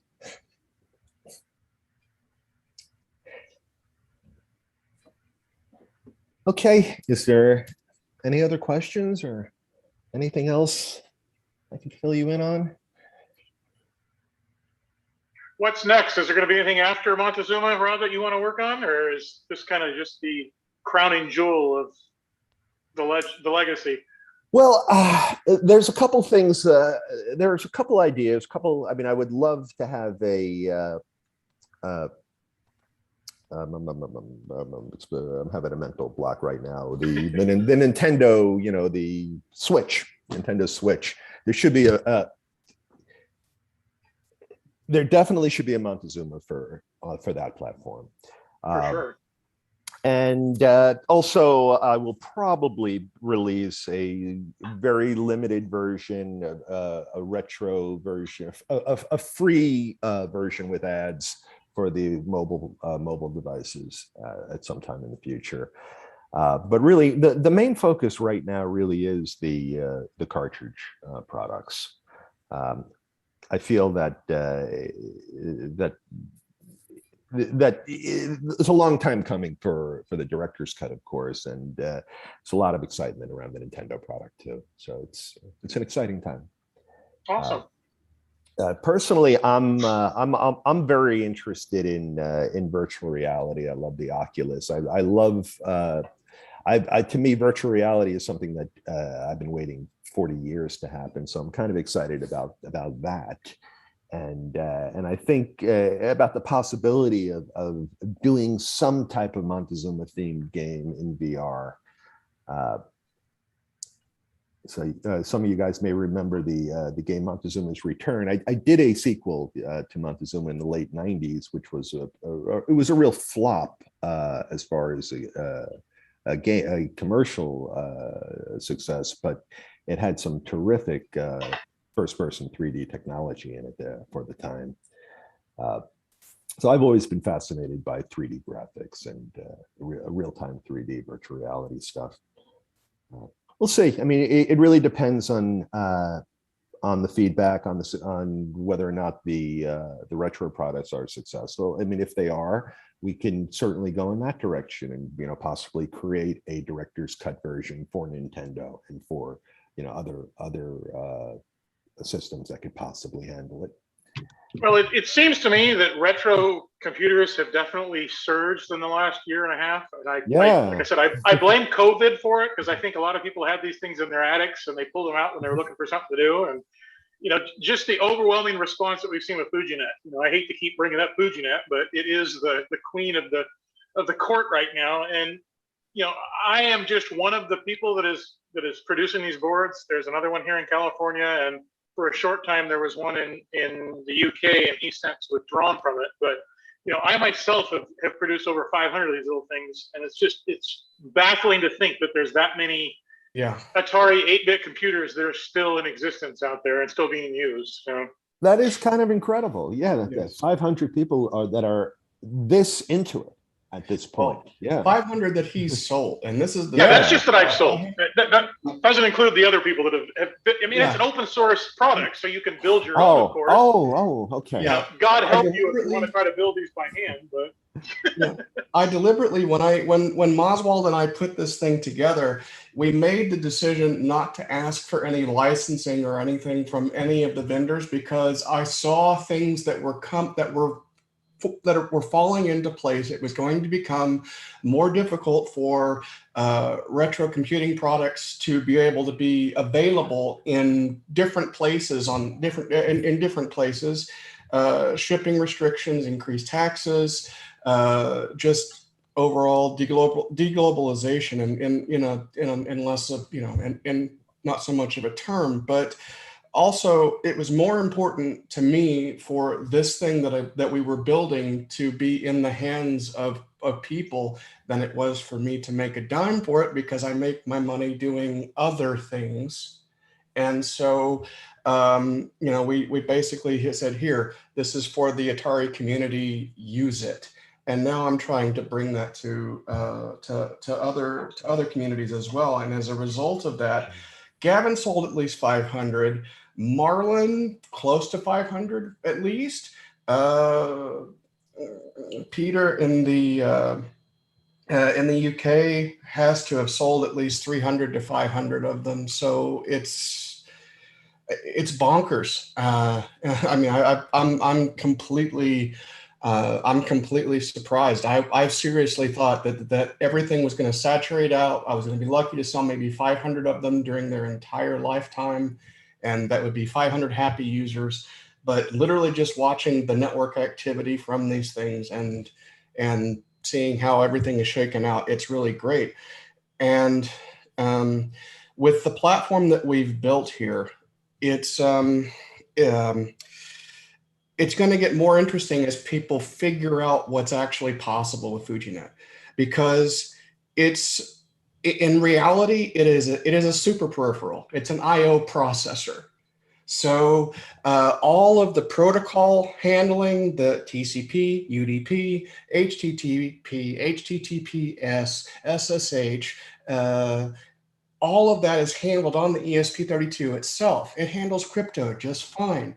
And we're adding in things like JSON and XML parsers to it as well. So, if somebody wants to take and knock together a Slack client in BASIC, they can. That was really my use case for putting this thing together. And thus far, it's been proven right many times over. So I really want to see, once people kind of get past the disk emulation and the being able to print PDFs, the printer emulation, and they see what's possible with the network side of things. I'm really liking to see it as people figure that out. It's wonderful to see what people will come up with in the next year or two. But see how we digress to FujiNet so easily because it's so popular. And but my point was, Rob, that I think you're going to have a hell of a customer base when you release these products, and I think that your 8-bit versions are going to be extremely popular. I mean, I have several of my original 8-bit machines that I have not modified, so it would be nice if we had one that we could play in one of those 48K Atari 800s. But I understand the limitations of it, and I do have a 130XE that I'm running currently now. That's what you see Montezuma's Revenge running on right now. But I think you would sell a lot of hardware. One, just the nostalgia value to have that cartridge that you can plug into something. While I do understand that there's a lot of people that don't have original hardware out there that are playing with emulators that wouldn't be interested in the cartridge, I, for one, love having a piece of plastic that I can stick in the device. I love cool physical artwork on hardware. it. Yeah. And the artwork was such a thing. That was what I loved with Atari and with Sierra Online especially, was the artwork made you want to play that game. And the artwork, of course, was way better than any of the games ever were. But it's something cool to be able to hold that box. So I really encourage you, definitely sell some cartridges, because I think you would do quite well in the Atari community. Hey, Rob, thanks. I appreciate it. Yep. Can I ask you a question about piracy? Yeah, of course. How did you feel? Parker Brothers was the distributor of the game, but right. Did it have any effect on you when these guys who figured out how they could dump a cartridge started, ripping the cartridges and just putting Montezuma everywhere? I look at it in a way as my own karma in the sense. I mean, I was involved in cracking so many games when I was a 12, 13-year-old. Whatever happened to me, I deserved it. I also wrote a cartridge copier, an early one of those. And then someone wrote one that did disk files. So you're able to do 5 or 6 cartridges on one disk. So mine became obsolete. So yeah, I mean, I'm aware that for every copy of Montezuma that was sold, there's easily 100 that were pirated. I would say easily that amount. I never became rich off of Montezuma. In fact, every contract I've ever signed just made the minimum, and never broke minimum. And that it's just how the business works. There's nothing I can do about it. I mean, the day that I released the Android version, it hit every single pirate board, and there's you can spend your whole day sending letters and talking to lawyers, or you can realize there's people that want to pay $3 and really be part of the process and get updates and be part of this, and there's people that are simply never going to pay for anything ever and are just going to pirate. And it's two different types of people, more or less, and that's just the reality of it. Yeah, pirating is everywhere. And I don't, I'll tell you what bothers me more than the pirates are all of the hacked versions of Montezuma. It seems to be like every couple months someone comes out with a new hack, and some of them are cute and interesting, but what I don't like when they take the graphics and replace them with graphics that I think are a lot worse than my original graphics. Like, you know, what are you doing? It's not right. It dilutes the history. So I actually am more offended by the hacks than the pirates. I think there's still going to be a huge group that pirate it, but I also know that there's a lot of us now that, you know, I'm not a 15-year-old broke-ass kid anymore. I can go afford to buy a $50 cartridge. And that was the thing when we brought back the Ace 80. I personally did not think anyone would buy an Ace 80 cartridge because the dump has been out there for decades. And I was wrong. You know, we've sold quite a few Ace 80 and DT 80 cartridges just for the fact that people want that piece of plastic in their hand. Yeah, and I also think they I can see a couple of you on there right now that are actually, there's at least 4 or 5 on there right now that have gotten them. But I think there's also a lot of people that, yeah, there's Sasha with his serial number 12. That's a pretty good serial number. Hold on. I feel that Bill would pull something here. But I think there's also a lot of people that, you know, when they find out you're working with a license holder, like Ace 80, I'm working with a license holder. I'm paying royalties to that license holder for each copy that we sell. And I think the community as a whole wants to give back to those people. I mean, like you, Rob, I would have no problem buying a cartridge from you with the hope that it might stimulate you to come up with something new. Thomas, I put his Patreon link on there, and I think he probably gets irritated every time I do that. But, you know, I am one that when I first started producing FujiNets, like, Thomas, I want to pay you for these. You know, you guys have spent a lot of time, blood, sweat, and tear putting into this device. So he wouldn't accept it. So I signed up for his Patreon and sent him money every month, and, you know, encourage other people that use the tools that are being put out there to help out that way, to encourage future development.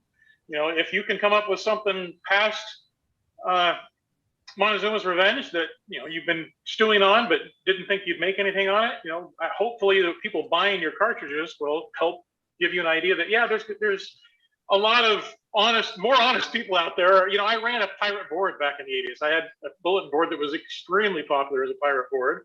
But like I said, I'm not that 15-year-old broke-ass kid again. I can afford to buy some cartridges, so bring them out. I got number 4. Well, that's even better. But see, I mean, you can see right there, these are people that, you know, they all know how to access the pirated version of that tool out there. Oh, I got the pirated version. Yeah. I like dealing with real hardware, real joysticks. I don't like emulators. I agree. Same way. I am exactly the same way. I mean, if you look down right here, there's the computer that's running Montezuma's Revenge. It's not an emulator. You know, I stayed up late last night figuring out how to get all of this screen sharing thing to work so that I could show that this is real hardware. I just think that people will buy it, and yeah, there's going to be some pricks out there that pirate it, but I don't think it's going to be a majority of them like it was back in the 80s when we were all poor kids. Hey, Rob, what about an Atari ST version? An Atari ST version? Oh, wow. I really doubt that's going to happen. But the Atari ST, by the way, was a phenomenal computer. I mean, the graphics were just amazing. But I mean, that was I guess it was pretty much a flop. But yeah, the Atari ST was one system that I never coded for. I guess at that time I was doing some Amiga work. That was great. Yeah. What about Amiga? Better machine. Yeah, I should have a Montezuma for Amiga. Actually, there is quite there's a strong Amiga community out there. There is. Yeah. Yeah, that's another machine that was way ahead of its time. That was terrific, that Amiga. Yeah, I love my Amiga. I want to ask a question. You said you are interested in VR, so could you also imagine doing a version for Full Dome? And if you don't know what it is, I will gladly explain. Please. What is that? Full Dome? Full Dome. So you see, I'm the head of content and technology in Germany's biggest planetarium, or at least most successful planetarium. And planetariums are like 50% VR because we have a bowl, which is a half dome, which is projection mapped to. And actually, the guy who coded Rescue and Fractalus did experiments with that. And the technology I use here in Hamburg comes from Salt Lake City, from a company called Evans and Sutherland, which are actually the inventors of graphics cards and VR itself. They had VR headsets back in 1960s. And so there was achievement to bring Rescue on Fractalus into a full dome experience where you sit, you see in VR, you are under your glasses. In a planetarium, you have the community experience. And I did in my old job in a smaller planetarium, we played games in the dome. So imagine here in Hamburg, we have a 21-meter dome, and you have people playing there. So we connect Kinects, everything, joysticks, everything which connects with USB. We can use smartphones for controls and stuff. And we also, what a guy from South Africa did was that he combined VR. He took a HTC headset, converted it to Oculus, because in Hamilton, US, we only had Oculus. And the operator was operating with the Oculus and the gloves, and the result was shown in the full dome. So it was an immersive experience for a bunch of people, not only for the single one. But what we still miss, I also did some little games, but of course, games in full dome, planetariums, most people think, oh, planetarium stars, I've seen them, don't go there again. But planetariums are now multimedia venues if they are digital. And we are still in the beginning, so there are a lot of games out there for planetariums, but most of them are shooters because it's planetarium and space, and so that's simple. So having something like a real platformer in a planetarium using the advantages of the community experience, that would be great. So if you tell me where you're located, I tell you who to contact to see what is possible. Yeah, that's very interesting. Actually, I'm in New Jersey. I'm about an hour south of New York City. Okay, so I could contact you with Carter and Dennis in the Hayden Planetarium. They have basically the same technology as we have. They have a little bit more modern projectors until we get our laser projectors, then we are number one again. The same technology, for example, stands in the Griffith Planetarium in Los Angeles, but they are not into games. Yeah, there are a lot of possibilities. Yeah. I'm also, I have a lot of good friends in Salt Lake City who work for Evans and Sutherland. They are still in business. They were now bought by a Texan millionaire, or billionaire is the English word. And, but they keep on moving. And I have a good contact directly to the developers, and everyone there is a gamer basically, and they're all interested in having such stuff, especially to promote the new show. Because now, at the moment, we project with projectors into the bowl. But the new thing is that we have a LED dome. We don't have it actually right here, but we will have a self-illuminating dome. Oh. There is a showcase in Salt Lake City, which I hope to be able to see soon, but still for Europeans, it's hard to be allowed to enter the US. But they are into that stuff. You might know the Kerbal Space Program, which is a Unity game. We transferred that and played that in a planetarium dome. It's cool. That would be fun. The new story. That's very interesting. Yeah, I would think probably in our lifetimes the planetariums will go full LED and not need projectors anymore. It's interesting how LEDs have come down in price so ridiculously and have gotten so much better, just even in the recent few years. Hey, Bill, don't get this version because you'll throw your phone against the wall. I just bought the Montezuma's Revenge on my iPhone. You don't have to worry. I don't play games on iPhones or any other phone. Only on the you're going to be throwing your phone a lot. It's hard. It's hard to control the guy with the on screen. You use a joystick or a keyboard to move them around. It's tough. You don't have to worry. Games like that, I do not play on phone. Yeah, it bothers me that everyone uses the touch, and it's just hard. I'm constantly trying to make it better. Make it a more. Well, I'm going to Disneyland next week with the kids, so I figure I have something to play when I'm standing in lines. But good luck. I might be swearing too much at Disneyland for this. Yeah, or you might throw the phone. Awesome. Yeah. Let me add some final point about releasing cartridge versions. You know, in the ABUC, the Atari Bitbyte User Club, we have a software competition every year. And last year, the winner was Last Squadron, a Polish game. And the game is available for free for all ABUC members. And later on, after releasing it through ABUC, the author can do what he ever wants. So the game is freely available in the wild.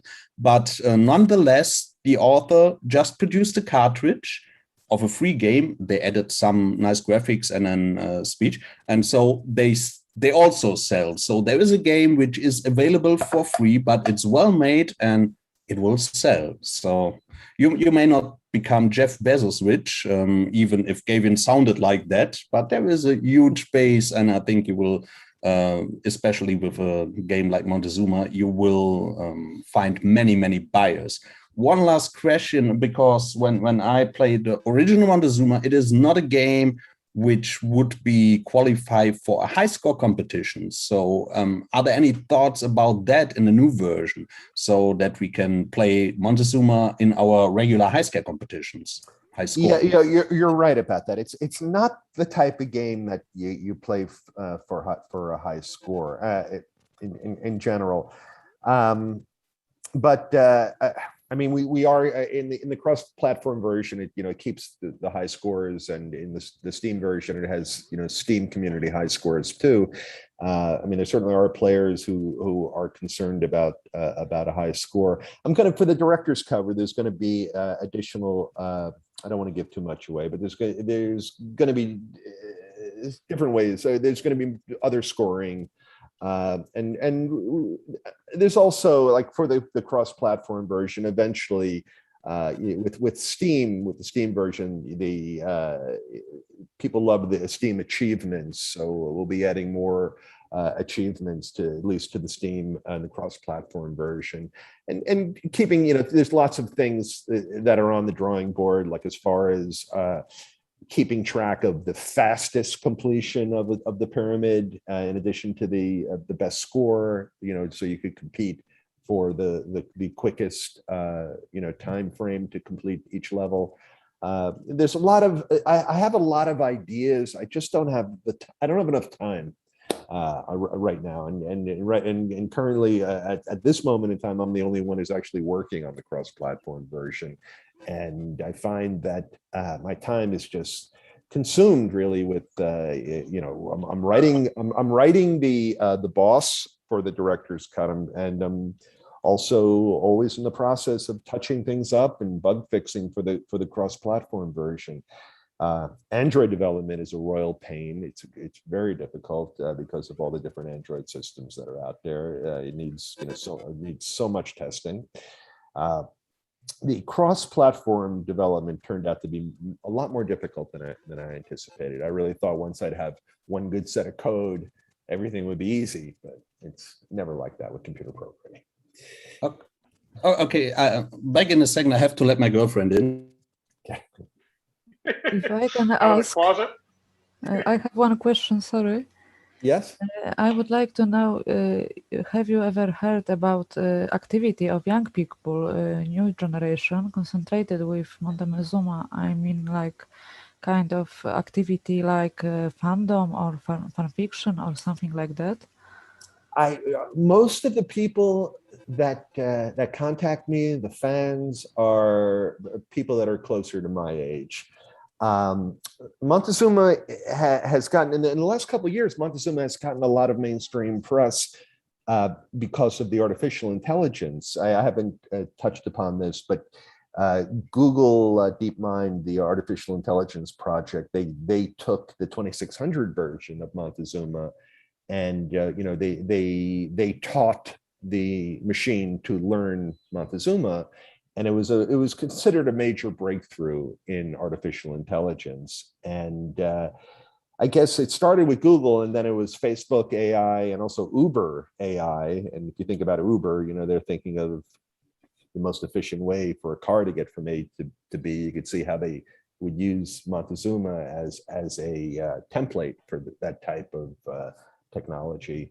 So the Uber Labs I forgot which version. They sent their AI on one of the more sophisticated versions of Montezuma.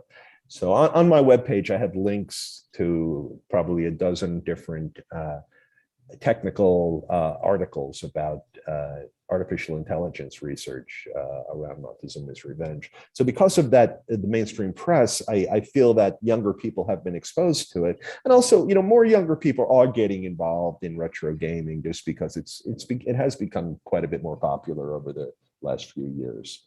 I think even before COVID hit, we were seeing just, something of a resurgence in Atari and really all the old consoles. It's fun. It's good to see. It was a real magical time. Yeah, but like you have talked about that new versions of Montezuma, it can be a good way of promotion too. Actually, new media are the best way of promote and e-commerce for games too. Like you said about Steam too. So maybe it's good to let young people know that, if it will be available for new platforms. I want to let people know. I want to get the word out. I currently do very little advertising just because of the reality that the game is a $3 game. It's not technically a great game. It's a nostalgia game. It's a lot of fun and it's cheap. And the problem with an inexpensive game is that it's hard to effectively advertise because the cost of advertising, you're dealing with return on investment, and that's X number of clicks that actually come through and do a purchase. So when I do an advertising campaign, more often than not, I break even at the end of the day. I do sell. I mean, it does give me a surge in sales, but the cost of the ads is such that it's very hard to get a decent return when the game is priced at this level. So I would love to get the word out there. And I now I recently updated my corporate website, and I want to do as many, I have a page of friends of Montezuma. So, if any of you guys, I know some of you, are running Atari oriented sites, and I'd be happy to banner exchange with you guys. I'll put something up on my website for sure, Rob. I'll definitely do a little blog posting on it on Vintage Computer Center and try to get the word out on it. I sure do appreciate it. And as we get closer, to release with these cartridges, I'm going to be a lot more public. And, I sure would appreciate, you guys help me put the word out, when the time is right for that. But for now, if you guys are interested, please come go to my website. You'll see the list. You'll see the interest list. Please put yourself on the list, and you guys will be the first to know. We were talking before about how people like to have a cartridge in their hand, like to have a physical product. So with this director's cut, if it's going to be me, if we're going to self-publish, it's very likely going to be a really special limited edition, a special box, special cartridge. Might be made out of something a little different. It might, there'll be lots of goodies. It'll definitely be something that the collectors are going to want to keep and not open. It'll be made out of in this environment. So it'll be exciting, and I sure do appreciate you guys having me here today, and the time we spent. You're going to use absolutely 18 karat. I'm sorry, but I heard two people at the same time. Are you going to use 14, 18, or 21 karat gold on that cartridge? Well, I have some ideas, and it's going to be a unique product.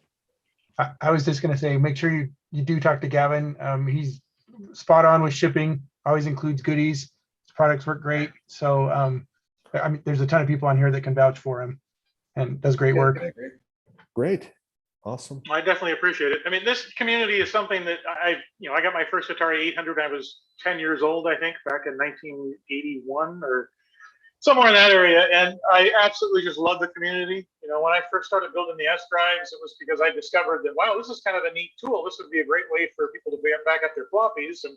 And I discovered that there's a lot of people out there that, for whatever reason, don't want to build their own hardware. And to me, it's almost therapeutic. I mean, FujiNet has definitely been something that's required therapy after trying to build a bunch of these things, just because of the size of the components that are on them. But I enjoy the community. I enjoy helping out the community. It's been an absolute rewarding and cool experience, and I've got to meet a lot of great people. And there's been a lot of people in the community that I've been able to build friendships with and relationships with that I otherwise would never have been able to.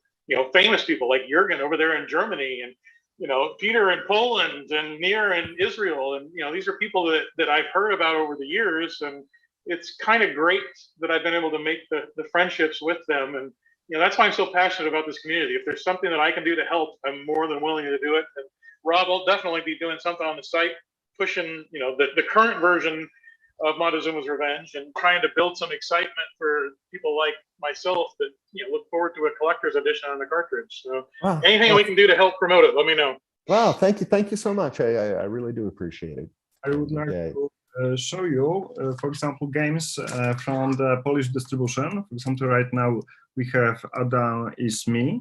It's a kind of collector's edition, and also I have Laura New Adventures. Very nice.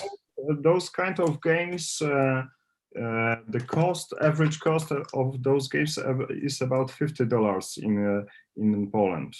So this is collector editions games with cartridges, with nice book.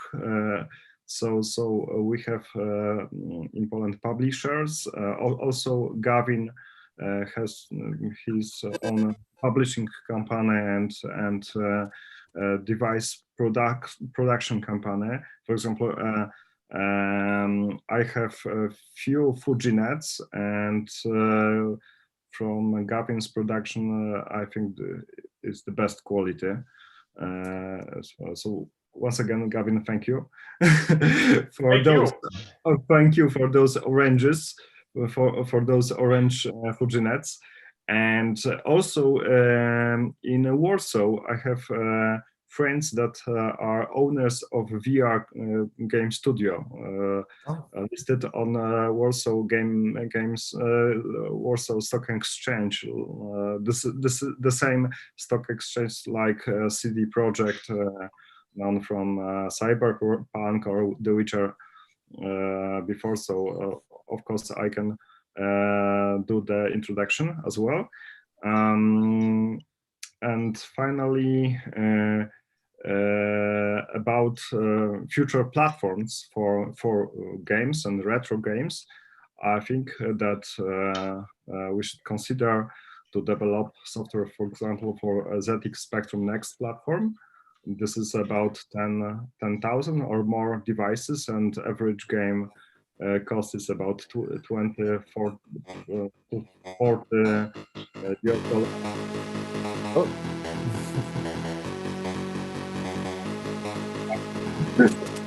Peter, you cut out.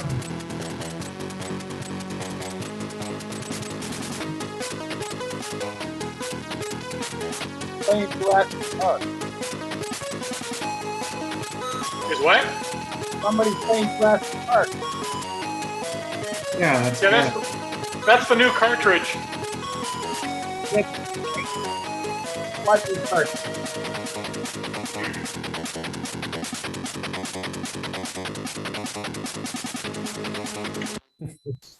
This is even Polish production, right, Gavin? Yeah, that's a Polish production. Yeah, but Gavin's distribution. So the market is quite mature, and I can confirm that community is so much mature that don't pirate right now software, but see the kind of support for authors of the games and the vision of the future titles when community supports them. So Montezuma is still a most popular game for retro computers in Poland. I wrote also on Facebook. I've seen that you read this because week ago, I had a dinner with my parents, and I said that we have meetings, online meetings with authors of retro games, and my father said that he's only remember Montezuma, and what else we played games with my brother years ago. So my father remember only Montezuma. I'm very grateful to the people of Poland, and I told you most of the people that have contributed to the modern Montezuma are from Poland, and more often than not, when I get fan mail, it's someone from Poland, or if not Poland, it's Chile. And I'm very happy, very grateful that in Poland people they do remember Montezuma. Yeah, it's really something after all these years. I definitely am sure that if from those years 80s, you had $5 from each copy in Poland, you will be very rich person. I'm sorry about that, but maybe it's kind of karma, like you said before. Yeah. But it's not. I mean, it's not just Poland. The entire world, pirates, and I at the time, it was understandable. I mean, at the time, you think about how expensive those games were at the time. But in Poland, we didn't have any option to bought those titles, and the comparison between our payments and computer stuff was huge, right?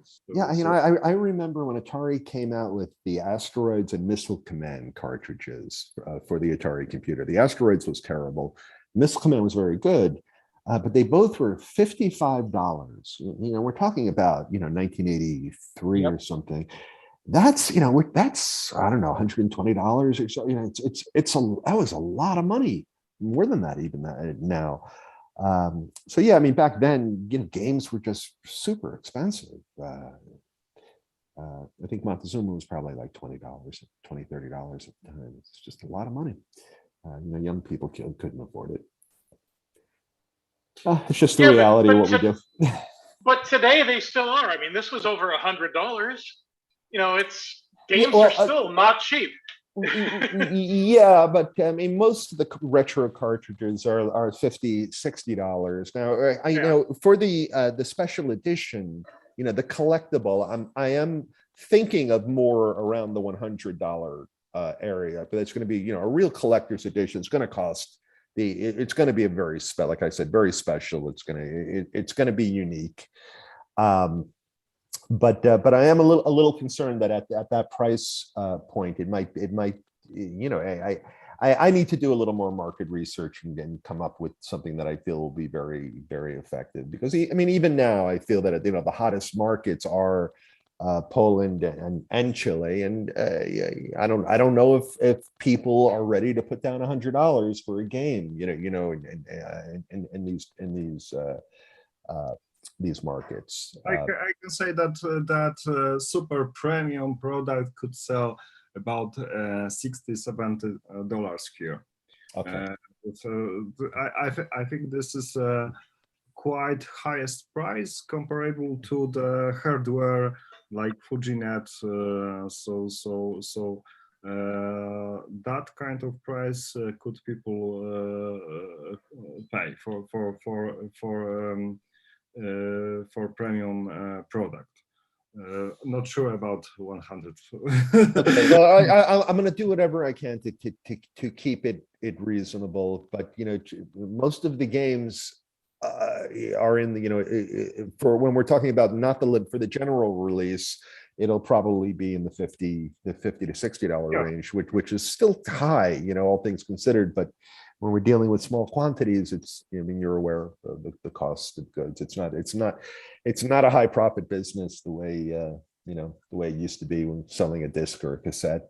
Well, but for example, I believe that cartridge is fine because like colleagues said before, that kind of plastic and kind of thing that you have. But for example, when you have a digital distribution, the price maybe could be a little bit lower, and people will pay it because the community is quite mature, and they know that they are supporting authors right now. But the advantages is that the cost of the production, because there is no hardware in the digital distribution, right? So I suppose that the future of, because right now we have a second wave of the users, like we discussed on the beginning, because the first wave of FujiNet users was the hard users and testers. Right now we have first ordinary users that buy it to maybe not the download, but work in the cloud, I can say.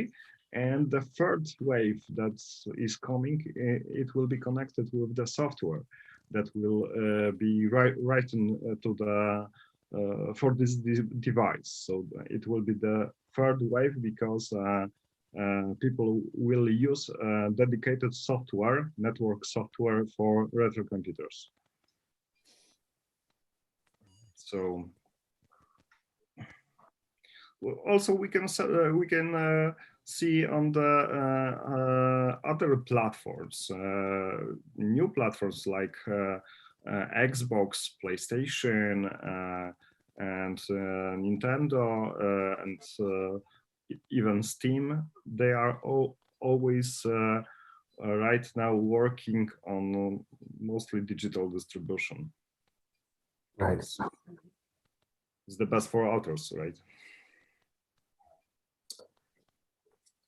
Yeah, I mean, as far as we'll definitely need to set up some kind of digital distribution from the start. Thomas, did you cut? This is work for you also, to make a proper app store. Yeah, you need some professional people, because you got one thing.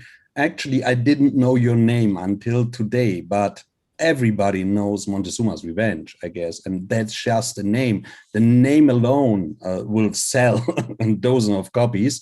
And you might know David Crane, Gary Kitchen from Activision, who teamed up together and released the game for the VCS 2600. Yeah, and they sell it like, I don't know how many they sold, but when I tried to get it, they had 3 different versions, and the collector's edition was sold out within seconds. I could not get on the server. Everything was going down. So you really have to play the card with the name Montezuma's Revenge on it. And then I think it will be a big thing. And with clever social media marketing, and we have some of the guys here which are really clever on social media, this can be a huge impact into the retro scene, of course.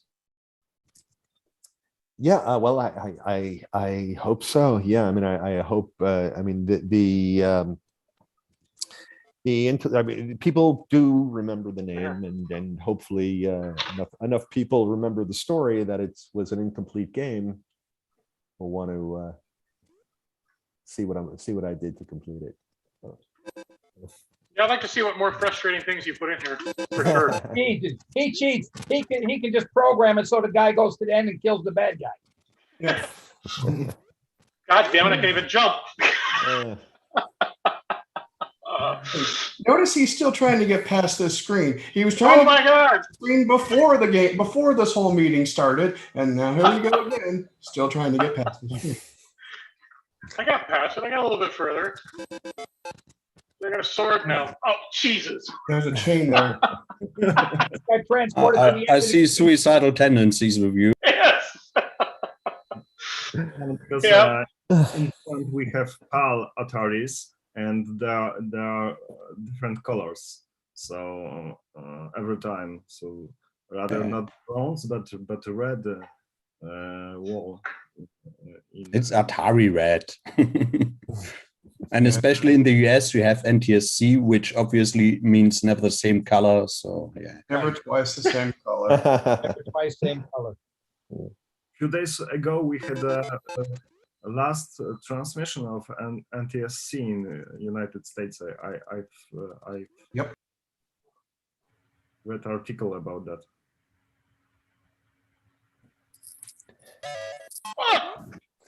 Okay, there's a new level. Okay, well, no one's got any other questions for Rob. He's given us, what, 2 hours of his time already today, and it's much appreciated. I had a great time. It was a lot of fun. And thanks, Peter, to Gavin for having me. And yeah, I mean, I'd love to do it again with you. You know, when the game is ready to come out, maybe I can come by and just give a little demo, show you guys. Well, let's do it before it's ready to come out. We got to start building some excitement about this thing. So I think I might do a stream of me playing this thing, an adult version, with me saying bad words as I die every 2.5 seconds. But I appreciate the exposure. I appreciate, you know, whatever you guys can do to put the Montezuma word out there, let people know that it's an ongoing project, that we're doing new things, and it's out there now for most of the computers and phones. Are you gonna make any? Are you, Rob? Real quick, are you gonna make any swag for this, like any shirts or anything else that kind of promotional materials? I'm sure. Well, we're very likely going to be doing a Kickstarter. If I self-publish, there'll be a Kickstarter campaign, and we'll have all that type of stuff in there. Yeah. Cool. Well, keep Peter and I in the loop so that we can, you know, try to coordinate a little bit of this and get the excitement going as you get closer, for sure. Because I really think that you know, people would love to see this back in production again. So anything that we can do to help, let us know. All right. Well, thanks a lot, guys. And thanks, Rob. Have a great day. Rob. Okay. Thank you. Take care, everyone. You. Bye-bye. Bye. Bye. Thank you. Okay, guys, is there anything else anybody wants to share or talk about other than Bill throwing cartridges against the wall? And well, I just want to say that the ABBC guys in Germany, you know, he just told me that they're going to have English. So we should join, because if they have English, I'm going to join. Yes. I'm sorry for that. You know, I took over in October 2019, after 35 years where Wolfgang Burger, the founder, was the president.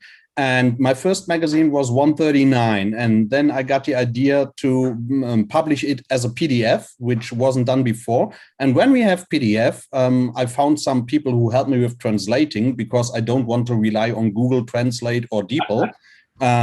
And of course, it's a layout thing. I do all the layout on my own. But then due to Corona shit and my personal health, which is now much better, I'm stuck with, I think, issue 142, and currently I'm working on 145, but everything will be re-released. And if the website is up again, you will find, starting with magazine 139, a PDF also of each magazine. And from the earlier magazines, there are also HTML versions, which we will bring online too, again, which can be easily translated, because some guys in the US told me, when we were about the website, they told me, don't do it mixed. So in the forums, I said, for example, anderes and other. And he said, no, if people from Poland or from the US go to a German website and want to translate it to the language, especially for the English people, it makes some trouble if there is too many English in it already. So I stayed German with the website for the beginning. Technically, we can go bilingual, but first we need to make sure we have all the content and people who take care of the content. But the magazine will be bilingual all the time. And especially even with the PDF, even with the German PDF, which is available as soon as the magazine arrives at the members, you can easily cut or copy the text out and then get a translation of it. But I will also try to, in the future, the plan is when I create the magazine, I will do it parallelly in German and English. That didn't work until now so far, but we had to invent everything new and find our workflow. And So hopefully in the future I will be much faster with English version, because we have many new members in the US, and that's really important to me. And if we have some old stubborn German members which are like, no, we are a German club. But if you look at the statutes of ABUG, the second paragraph tells me that the goal of ABUG is to work on international communication. And so this is where we're going. Eric beat me to the question. How do we join if the website's down? Just send me a mail. You get all the information and I will tell you what to do. But hopefully the website will be up again during July. As soon as Carsten is back from vacation, I will try to push that again. I've been a member for quite a while, Bill. It's actually kind of fun to get the German magazines. I can't understand any of it, but it's still kind of neat to get the German magazines in. So, and thanks to Steve Boswell for handling. He does the remailing. It's Steve, isn't it, that does the remailing here in the United States? Yes, we had some trouble because there were some people in the US, they rate on Facebook or on Atari Age, hey, I got my magazine, I'm in, let's say, Texas. And then some people from Florida say, but where is mine? And we realized the difference in shipping was up to 8 weeks. And people started complaining. So Steve offered to take care of that. So I put all the magazines for US and Canada into one big box and send that to Steve. And Steve then sends it from within the US with US Postal Service. And that seemed to work quite well.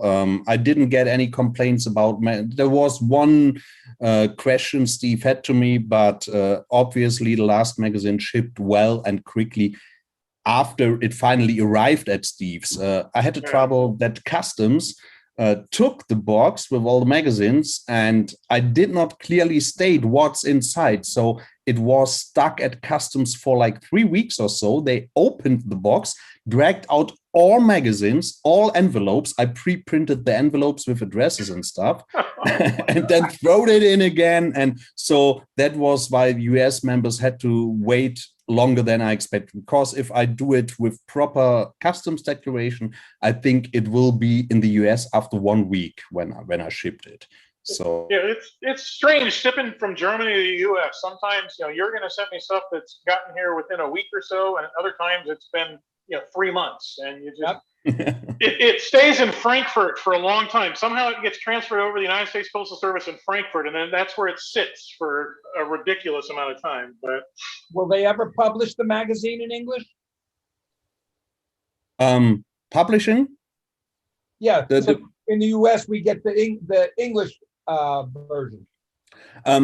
The printed magazine at the moment is only German, and I was thinking about printing also an English version, but that is too expensive, because I thought, let's say we have close to 600 members right now, where like 420 are German and Austrian. I always forgot the Austrians, and they got English versions from me, but because everything which is not German, I declare as international, but Austrians are Germans actually. So I have to make 450 German copies and like 150 English copies, and I don't save any money. It will be the printer machine, something they do, it will raise the cost dramatically. So that at the moment is too expensive, especially if you remember, we ask for €2.60 a month, which is €31.20 a year. For international members, where we have higher shipping fees, we ask for €32 a year. That is 80 cents more. And we didn't raise that since 1985. We only had the Deutschmark to Euro conversion. So we have to think about that. There is some people are like, I don't want a printed magazine at all. I totally prefer that, because even if you can't read it, if you don't read it, you can always take it to meetings, to general computer meetings, and just throw it on the table so that people see, oh, there is something about Atari. Maybe if the numbers keep rising like they do right now, especially in the US, we might think about creating the English version parallelly and have it printed directly in the US. and then print less German magazines. But then, on the other hand, I still need the English version shipped to Europe, to Poland, to UK, and Greece, and even Russia. We have members in Brazil and everywhere. Guys, I would like to show you news from the last week.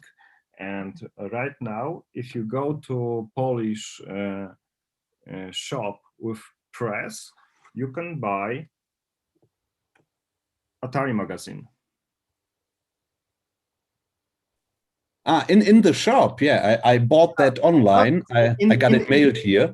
But right now we have distribution in ordinary shops. We can go to the shop and with press and buy Atari Fan. This is Polish magazine in English, and this is top news from last week. This is a picture from the shop, from the kind of bookstore, and on the shelf you can see Atari Fan.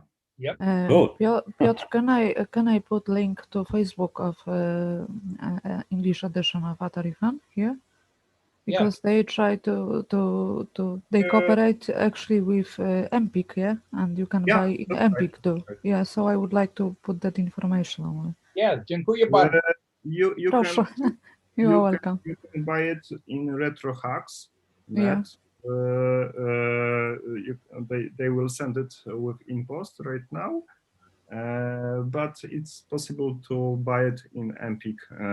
Yeah, that's why I want to put that information. Yeah, because Kroll just posted on. Okay. Yeah. Okay, thanks. So in Poland, you can buy English Atari Fan magazine right now. But that's only in Poland. Yeah, I can't find it here at the German Central Station. Yeah. No, we are trying to find someone from abroad to cooperate with distribution system, but it's it's not possible for now. Yeah, it's like. And that might be possible if you ask Frank Erstling from the Return magazine, which is a German magazine, and he's distributing it through the kiosks too.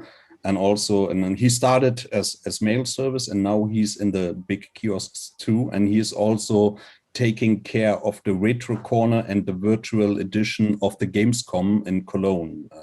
Can you take me his name, and I copy that to Kroll, yeah? That man who I will do that. I have to write it down. I have to speed up now because my girlfriend is cooking in the kitchen and she's Russian and she will beat me if I let her alone for too long. So, it was nice meeting you. I will send the information to Kroll. And yeah, you can send to Kroll. If this is possible, send just straight to Kroll. Thank you. I just type him on Discord now. Okay. Okay. I'll leave my chat on and try to keep an eye on you, but I say bye for now because I might be eating soon. Good appetit. Yeah, I have to leave too. Peter, I'm going to give you hosting ability so you can end this when you're done. I have to leave too. I've got to take my daughter to work right now. So I'm sure we are very close to end. Yeah, I think we are.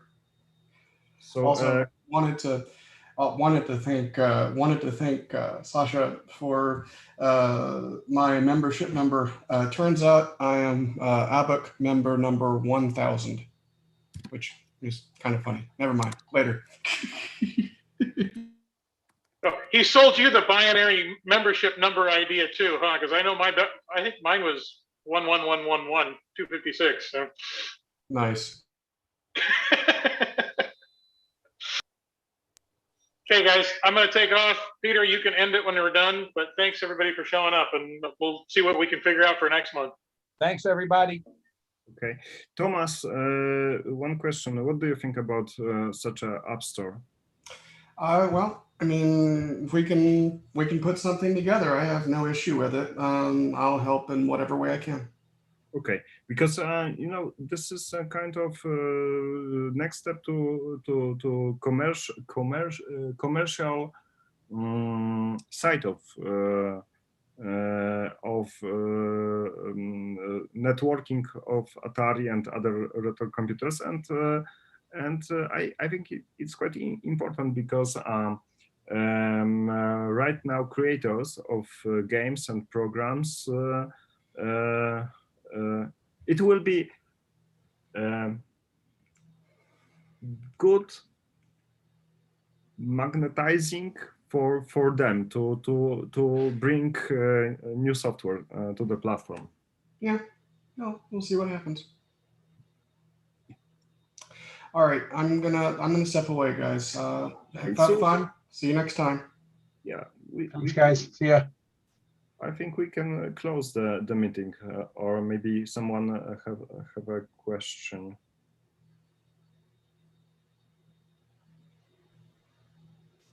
No questions. Thanks. No questions. Okay. See you guys. See you guys, and thank you for participating in this event. I hope that next month we will also have a special guest speaker. So we will write about that on the Facebook fan page, of course. So have a nice day, have a nice evening, and goodbye. Thank you so much. Bye bye.